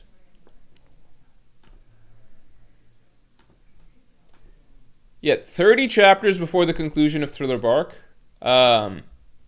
is, like, literally, that's when they start the fight to, it's get him back before dawn. So that's when the fight to get their shadows back begins, okay? So it begins right here. So it begins right here. Now, that in itself doesn't mean anything, but it does mean that in the next 30 chapters, right? So within the next 30 chapters, Oda was able to fit in several one-on-one fights for the Straw Hats. So Usopp Perona, Sanji Absalom, Zoro Ryuma, even Chopper and Hogback Chopper and Robin versus Hogback. Oda was able to he was able to do a lot of fights, like fast fights, okay? And then, let's see.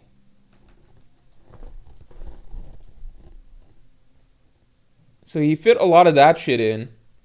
And then after that, I think, yeah, around 470, that's when the team battle, he did that within 10 chapters. And then that's when the team battle against Oars started to take place. So I wouldn't be surprised. Obviously, not everything has to follow the same format. But I'm just saying that a lot of people have been talking, like Dami Reversi is the new thing that Oda's been doing, right? Dami Reversi to kind of like create conflict. Because we have Dami Reversi Rocks versus Roger and Garp. We have Dami Reversi Harold coming up, right?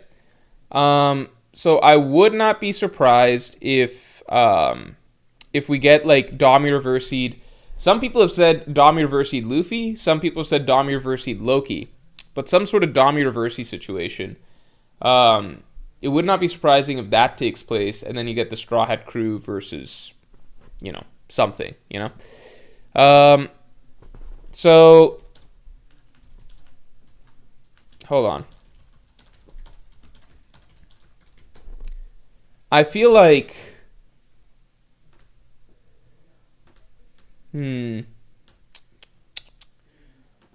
I'm just trying to think, like, I don't know if they're fighting, like, just Dami Reversi as a mechanic makes it so enticing and Imu not wanting to get his hands dirty makes the possibility of that being the main matchup so enticing for something like Elbaf.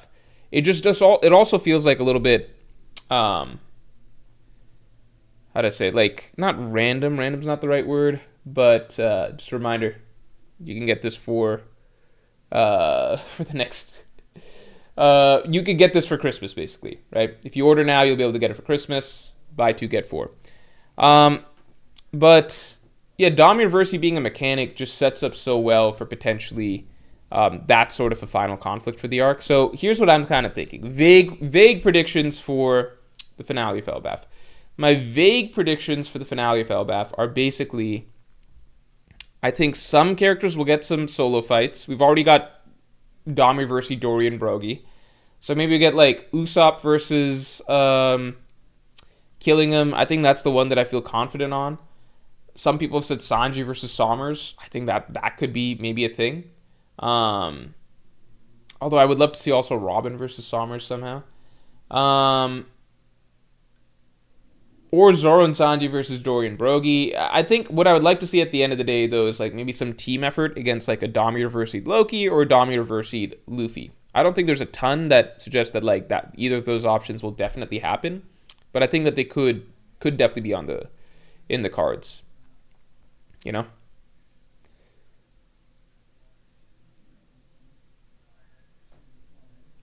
Also, let's get the stream likes up to 100 real quick.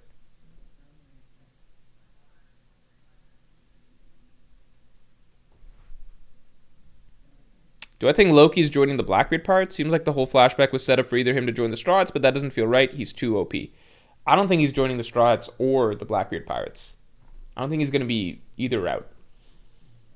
Um, yeah, I think Loki's going to be his own thing. I think he'll be basically representing Elbaf. So what I'm noticing here, I think Hajrudin will be the king of Elbaf, but I think like that's his dream, that's what he wants, etc. But I think Loki will remain to be like Elbaf's primary warrior. So then you've got different nations, right? You got the nation of Wano. Kind of like think about it like this, right? Like Wano, the king is Momonosuke, but its strongest fighter is Yamato, right? Elbaf similar, right? Its king is going to be Hajrudin, but Loki is its strongest fighter, right? So the king doesn't necessarily need to be who the strongest fighter is. I don't think Loki's going to be joining Luffy or the Blackbeard Pirates, because Loki's not evil. He's not going to join the Blackbeard Pirates. They don't even have the same goals. I don't think Blackbeard actually wants to destroy the world. And Loki's arc seems to be setting him up to, like, you know, be good in the end, you know?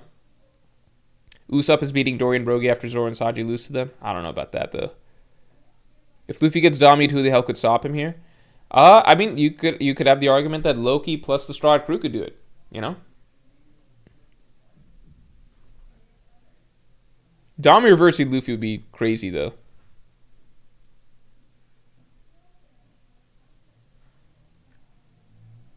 Is Shanks appearing at the end of Elbaf, in your opinion?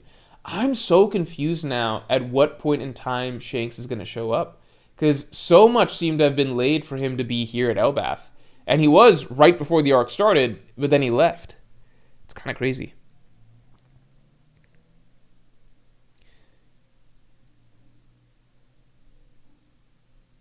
Mosa equals Angie. Loki will get his girl and chill out and sit out the final war because he's injured. Otherwise, whoever Loki sides with will be too OP. I think Loki and Shirahoshi are getting together. I think that's the direction the story's heading. I think it's be Loki and Shirahoshi. I think that's where Oda's going with everything, and it kind of binds together. It fixes so much because it binds together the story of Elbaf and Fishman Island. That's number one. Binds together Elbaf and Fishman Island, and then number two. There's clear plot points that need to connect because Noah needs to be fixed, but it's kind of made clear at this point that Noah was originally built by Galila Company. That's the clan that the fishmen are referring to as the Shipwrights, the ancient Shipwright clan that is no longer around, right? And it seems like Loki's job is going to be rounding up Galila because Galila, before that was Harold's job, right? But now that's probably passed on to Loki, so I think a lot of things are going to connect there.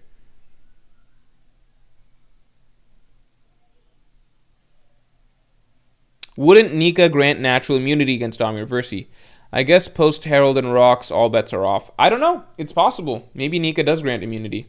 That'd be cool to see.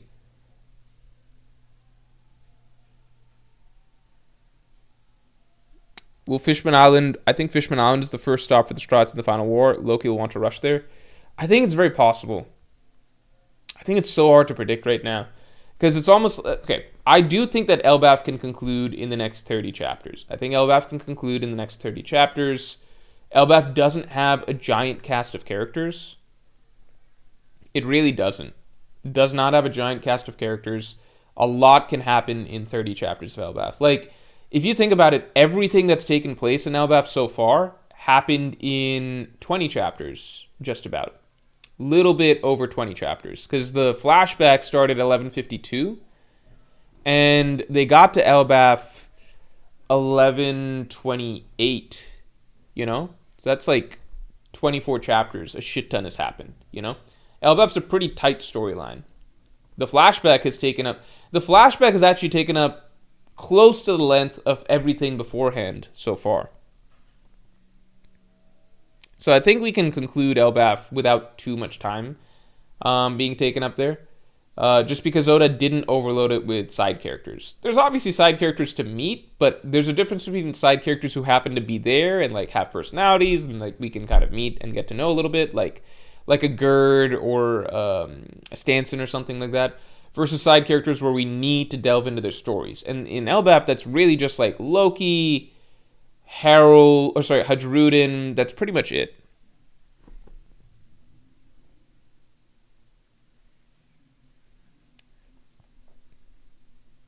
How do you think the Adam and Eve trees connect? I don't know if they connect, but I do think that Elbaf is basically the final stop for the Straw Hats before the final war. So Fishman Island, Eve Tree is where you start, and Adam Tree is kind of like bookending it, and then from here the final war will really kick off.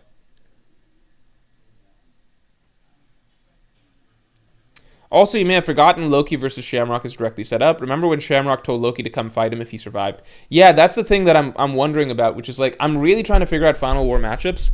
And before, I used to think that Loki would die. I used to think that Loki would die because I thought that Loki would end up having the fruit that Blackbeard would eat. But now I feel like Loki doesn't have a fruit that is... I don't think he has the Elbaf royal family fruit. I don't think he has that.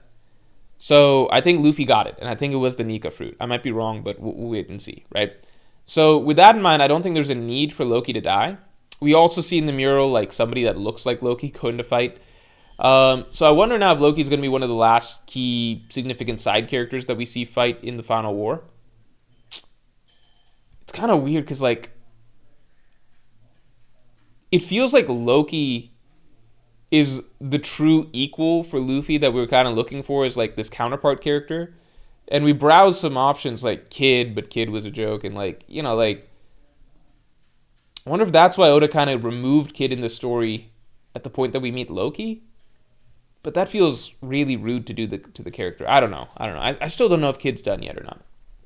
But I'm just wondering if Loki's like the tricky thing with Loki is that on the good guy's side, right? And part of the reason I was just like, it might be neater if Loki just dies. On the good guy's side, but I don't think Loki dies now necessarily. I don't know. Heading into the final war, right? Luffy is obviously this Yonko level fighter, and then so is Shanks, Dragon, and Mihawk. And then aside from that, you don't have others, right? That makes it easier because then these final war matchups, there's only so many bad guys to go around. Obviously, there's Blackbeard, Emu, Akainu, Gorosei, right? But there's only so many to really go around. So Loki really disrupts things because that's a whole other fucking Yonko tier-esque character that's being added to the good guy's side. So now it's like, well, who does he fight? Does he fight? I was kind of like, Loki will probably fight, Shanks will probably fight Shamrock, but I do think it's a possibility now that Loki will fight Shamrock. And I don't think Loki will lose if Oda's giving him the run back there. Would be hard to give Loki a good fight as he's such a huge guy. I mean, Oda plays with sizes. Like, I didn't think anything... I thought seeing Harold fight Rocks was cool. We saw Hadrudin fight Makvis, and that was an okay... I mean, it wasn't a great fight, but, you know, it was what it was. Zoro should be stronger than Mihawk by then. I think Zoro will become stronger than Mihawk in the final war. I don't think Zoro will be, like, Yonko level before the war even starts, personally. Yeah, I think Loki Shamrock could really happen. Let me throw this out. Do a tier list for character stocks for 2026. Which ones will be high and which ones low? For example, what if Sanji gets Conqueror's Haki next year? We could do that. We could do that on the stream. I don't know if I'm going to do that right now just because I want to go eat. But here we go. All right. Who will defeat Shamrock? For...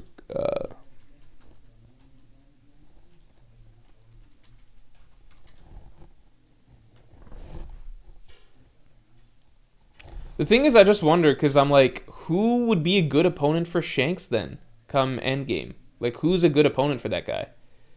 Because it feels like it's either Garling or Shamrock, to me. It's either Garling or Shamrock in my mind, but I'm just like, Garling, it also feels like fucking Dragon could fight Garling, you know? Ceci Rippolini, thanks for being a Yonko tier member for 11 months, coming up on a year. Thank you very much. I'm really loving the Elbaf arc in this flashback. I love that it has this medieval classic fantasy aesthetic. Yeah, Elbaf has easily been my favorite story arc in One Piece in the post time skip so far, for sure. Okay, so people lean Shanks over Loki. Then I wonder who Loki could fight, because Loki needs. It's just so difficult because there's really not that many bad guys that fit this. I wonder if he gets a Gorosei. If he gets a Gorosei, would it be like Jupiter or something? Because then that could work size wise.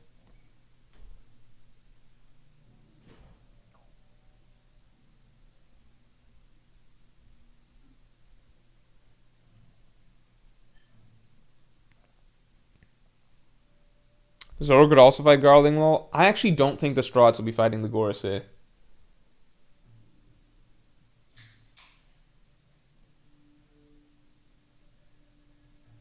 Yeah, so Seraphim, I actually lean towards Strahd fighting Seraphim because I think the matchups play out a lot easier. And I think the Seraphim have more potential and more, I don't know. Are there more hidden Emu forces? It'd be kind of crazy if he pulls out even more at this point, because like the Gods Knights are already like kind of pulled out of Oda's ass. Like I'm sure Oda planned on them for a long time, but there's not like I'm sure Oda planned on them for some time, but they're random to us in the story in that before Akainu mentioned them at the end of Wano, we'd never heard of them, you know?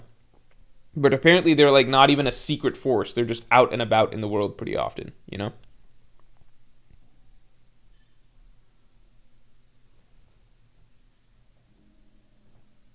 Gerd said it would take months for Loki to recover, which throws me off.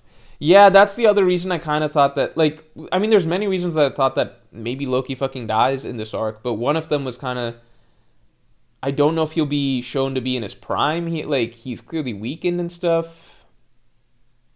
I don't know.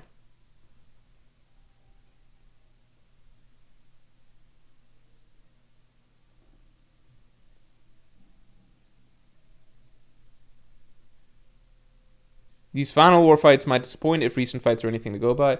I don't think it's fair to judge by the God Valley fights because those were flashbacks, so it has to move things along. Generally speaking, like, remember this. When Oda, the only times in One Piece, for the most part, right, where Oda is fine just allowing characters to finally get some breathing space and give them a full chapter or two dedicated to letting them play out like an extended matchup is at the climax of big arcs, right? So, for example, in Wano, that was the first time in like many, many story arcs that Oda was just like, okay, finally, we're going to take a moment. And now, like, look, Zoro versus King, that's going to be 2-ish plus chapters or whatever, like, just dedicated to that, right? Sanji versus Queen, same thing, right? Robin versus Black Maria. Frankie and Jinbei kind of got shorted a little bit, I would say, but they got close to a full chapter. I think they got done dirty. But, then Kid and Law, they get, a few chapters for Big Mom. That's where Oda's really saying, like, okay, we're now at a big climax. I'm now okay devoting some chapters to just individual fights. I think that's what we'll get in the final war as well. I don't have the highest expectations for Elbaf, though, in that regard.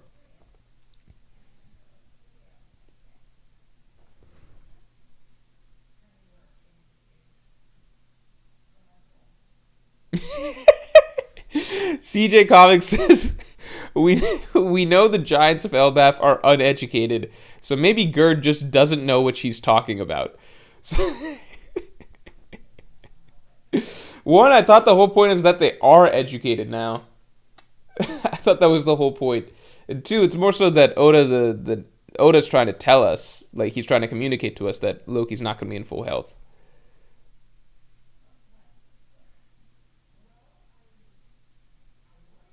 My dream is we get matchups all over the place. I agree. Like, I personally, here's what I like. I personally feel like what we might be heading towards is what we might be heading towards is something like, how do I say this? Uh, I think Straw Hats versus Blackbeard Pirates is the main thing. Um, and I also think that Blackbeard's going to get control of the Seraphim. Okay? I think that Gorosei are going to go to most of our good guy top tiers, right? So like Dragon, Shanks, Mihawk, potentially,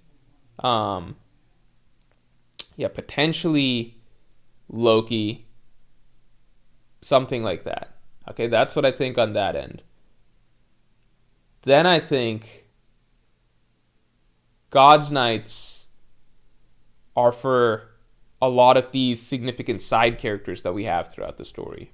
You know, like the remaining God's Knights, characters like, characters who are significant throughout One Piece, but not like Yonko level side characters or whatever. So I think, this is where Hancock, Yamato, maybe Kobe, maybe Crocodile or some shit. Like, I think those are characters that God's Knights would be a good matchup, because people forget, but the God's Knights, just because they looked bad at God Valley against like fucking Whitebeard and Rocks and shit like that, doesn't mean, like, you got to remember what the God's Knights showed in Elbaf beforehand, right? Compared to, a Yonko crew like the Straw Hats, the God's Knights are very, very strong, right? Like, God's Knights can solo most Yonko crews. I imagine like only Zoro and Sanji could really put up a good fight or like take on these God's Knights right now, So in that regard, I think a lot of these side characters who are good, strong side characters, but not Yonko level, I think they might be the ones who end up getting a lot of the God's Knights matchups. And then I think Admirals are a little tricky. I think Fujitora will be on our side. I think Kizaru might stay world government side. Green Bull stays world government side. Akainu is a really hard one to figure out, because narratively he should be on our side, but I think a lot depends on when the battle against the Marines happens. If it happens before the Great Cleansing starts, then it would make sense that we got Akainu on the world government side. Yeah. Akainu versus Aokiji is a given fight that actually, unfortunately, already happened. God's Knights are for revolutionaries, I'd say. I think that most revolutionaries would... I don't know how the revolutionaries are beating all the God's Knights. I don't know.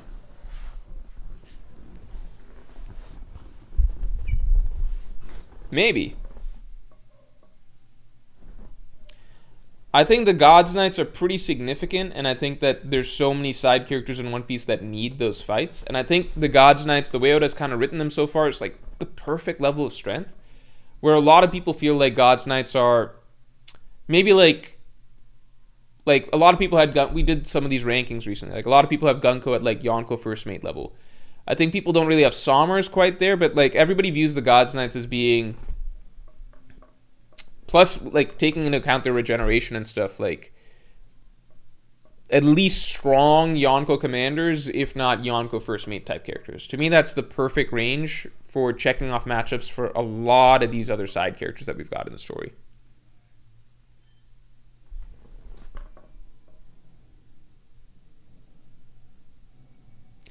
Revolutionaries are not important enough for main fights. Those bums are just going to handle pacifista of water.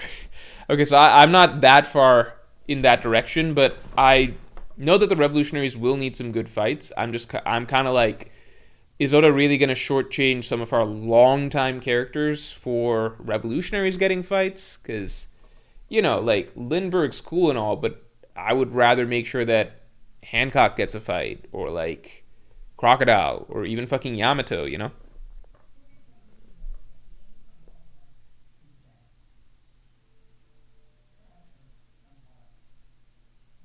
In Revolutionary Army, apart from Dragon and Sabo, will other commanders be bums?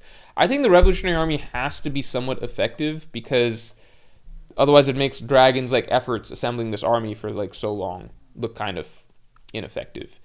Revolutionary Army is also like, think about this. What's cool about the Revolutionary Army is that out of all the groups, like the good guy groups in One Piece, they are the strong good. How do I say? If we were to say like the strong good guy organizations in One Piece, right? It's been like the Whitebeard Pirates, the Redbeard Pirates. Like the revolutionaries are the ones that we kind of are know the best, right? Like we know the red-haired pirates are like good guys and they're gonna matter at the end of the story, but we don't really know Ben Beckman or Lucky Roo. We know Yasop's Usopp's dad, etc. For the Whitebeard Pirates, like obviously Ace was a very important character, but Marco, Jozu, Vista, we didn't know these guys before the war started or anything. With the revolutionaries, aside from Dragon, right? Sabo, already very significant character that we know really well, right? Ivankov, a character that is like a staple of One Piece at this point that we spent an arc really getting to know, right? Even Inazuma, right? Fucking Koala, like longtime flashback character. You could argue Kuma if he's gonna make his way back to the Revolutionary Army, or whatever. Like the Revolutionaries as a group are a group that Oda's made sure that the reader has gotten endeared to in a sense, and that we know fairly well at this point in time. And so I do feel like the Revolutionaries, like Dragon and the Revolutionaries, just are going to have like a really major role in the end game, you know? So I might be underestimating their significance when it comes to the final fights of the story, but you know, I think it's cool. I also think it's cool that we could start narrowing down the numbers in terms of like who all is getting the big matchups, right? Because we know certain things. We know that there's 5 Gorosei, right? 5 Gorosei, obviously, and then there's 8 God's Knights. I think we can presume that some characters will be removed from the God's Knights by the end of this, like they'll be defeated or something like that. I don't know about permanently defeated, but maybe like, so we might be looking at, let's say Gunko, Sommers, and Killingham are taken out of the equation. Maybe it's only 5 God's Knights in the final war, or maybe they're successfully replaced, right? Then we've got the Admirals. I'd say Akainu will remain a villain, but maybe a misguided one. Green Bull for sure. Then maybe Kizaru. We got Lucci in there. I think he's not going to stop serving the world government. So we can really start narrowing what the world government's forces are going to look like. And then there's some wild cards like the Seraphim. We don't know where they're going to go or where they're going to end up or whose control they're going to be under. We've got the Blackbeard Pirates, right? That's the other big enemy group. And so we have a pretty good spread where we can kind of see what a lot of matchups are likely to play out as. Who's Momonosuke going to fight in the final war? I don't think Momonosuke is ever going to be a strong fighter in the current time span of One Piece. Maybe in like some years, but I don't think he's going to be super strong just yet. I think Brook versus Gunko is actually going to be a final war fight and not resolved on Elbaf. Oh, interesting. That would be one of the coolest ways to give Brook like a battle that doesn't that would make really good use of music. I think that's a really cool idea. Like to maybe, because Brook obviously can't fight Gunko straight up, but like using music to awaken memories and that side of her, that could be really cool. Do I think Kaido and Big Mom will come back? Now that we've gotten so at the end of, like in Wano, they were just these like terrible monsters or whatever, right? So like them coming back felt like kind of like, oh man, that'd be like so crazy if Kaido and Big Mom came back as these big scary bosses. Now I view them as almost like, obviously they were terrible monsters and they did terrible things, but the most recent memories that we have of them are the God Valley flashback. And in the God Valley flashback, they're kind of like soft and fluffy, you know? So now it's kind of like if Kaido and Big Mom pop up again, my feeling wouldn't be like, oh my god, the apocalypse is happening. It'd be like, oh, Kaido and Big Mom are back. Okay, let's fill them in on the situation, and we're all gonna fight Emu and shit.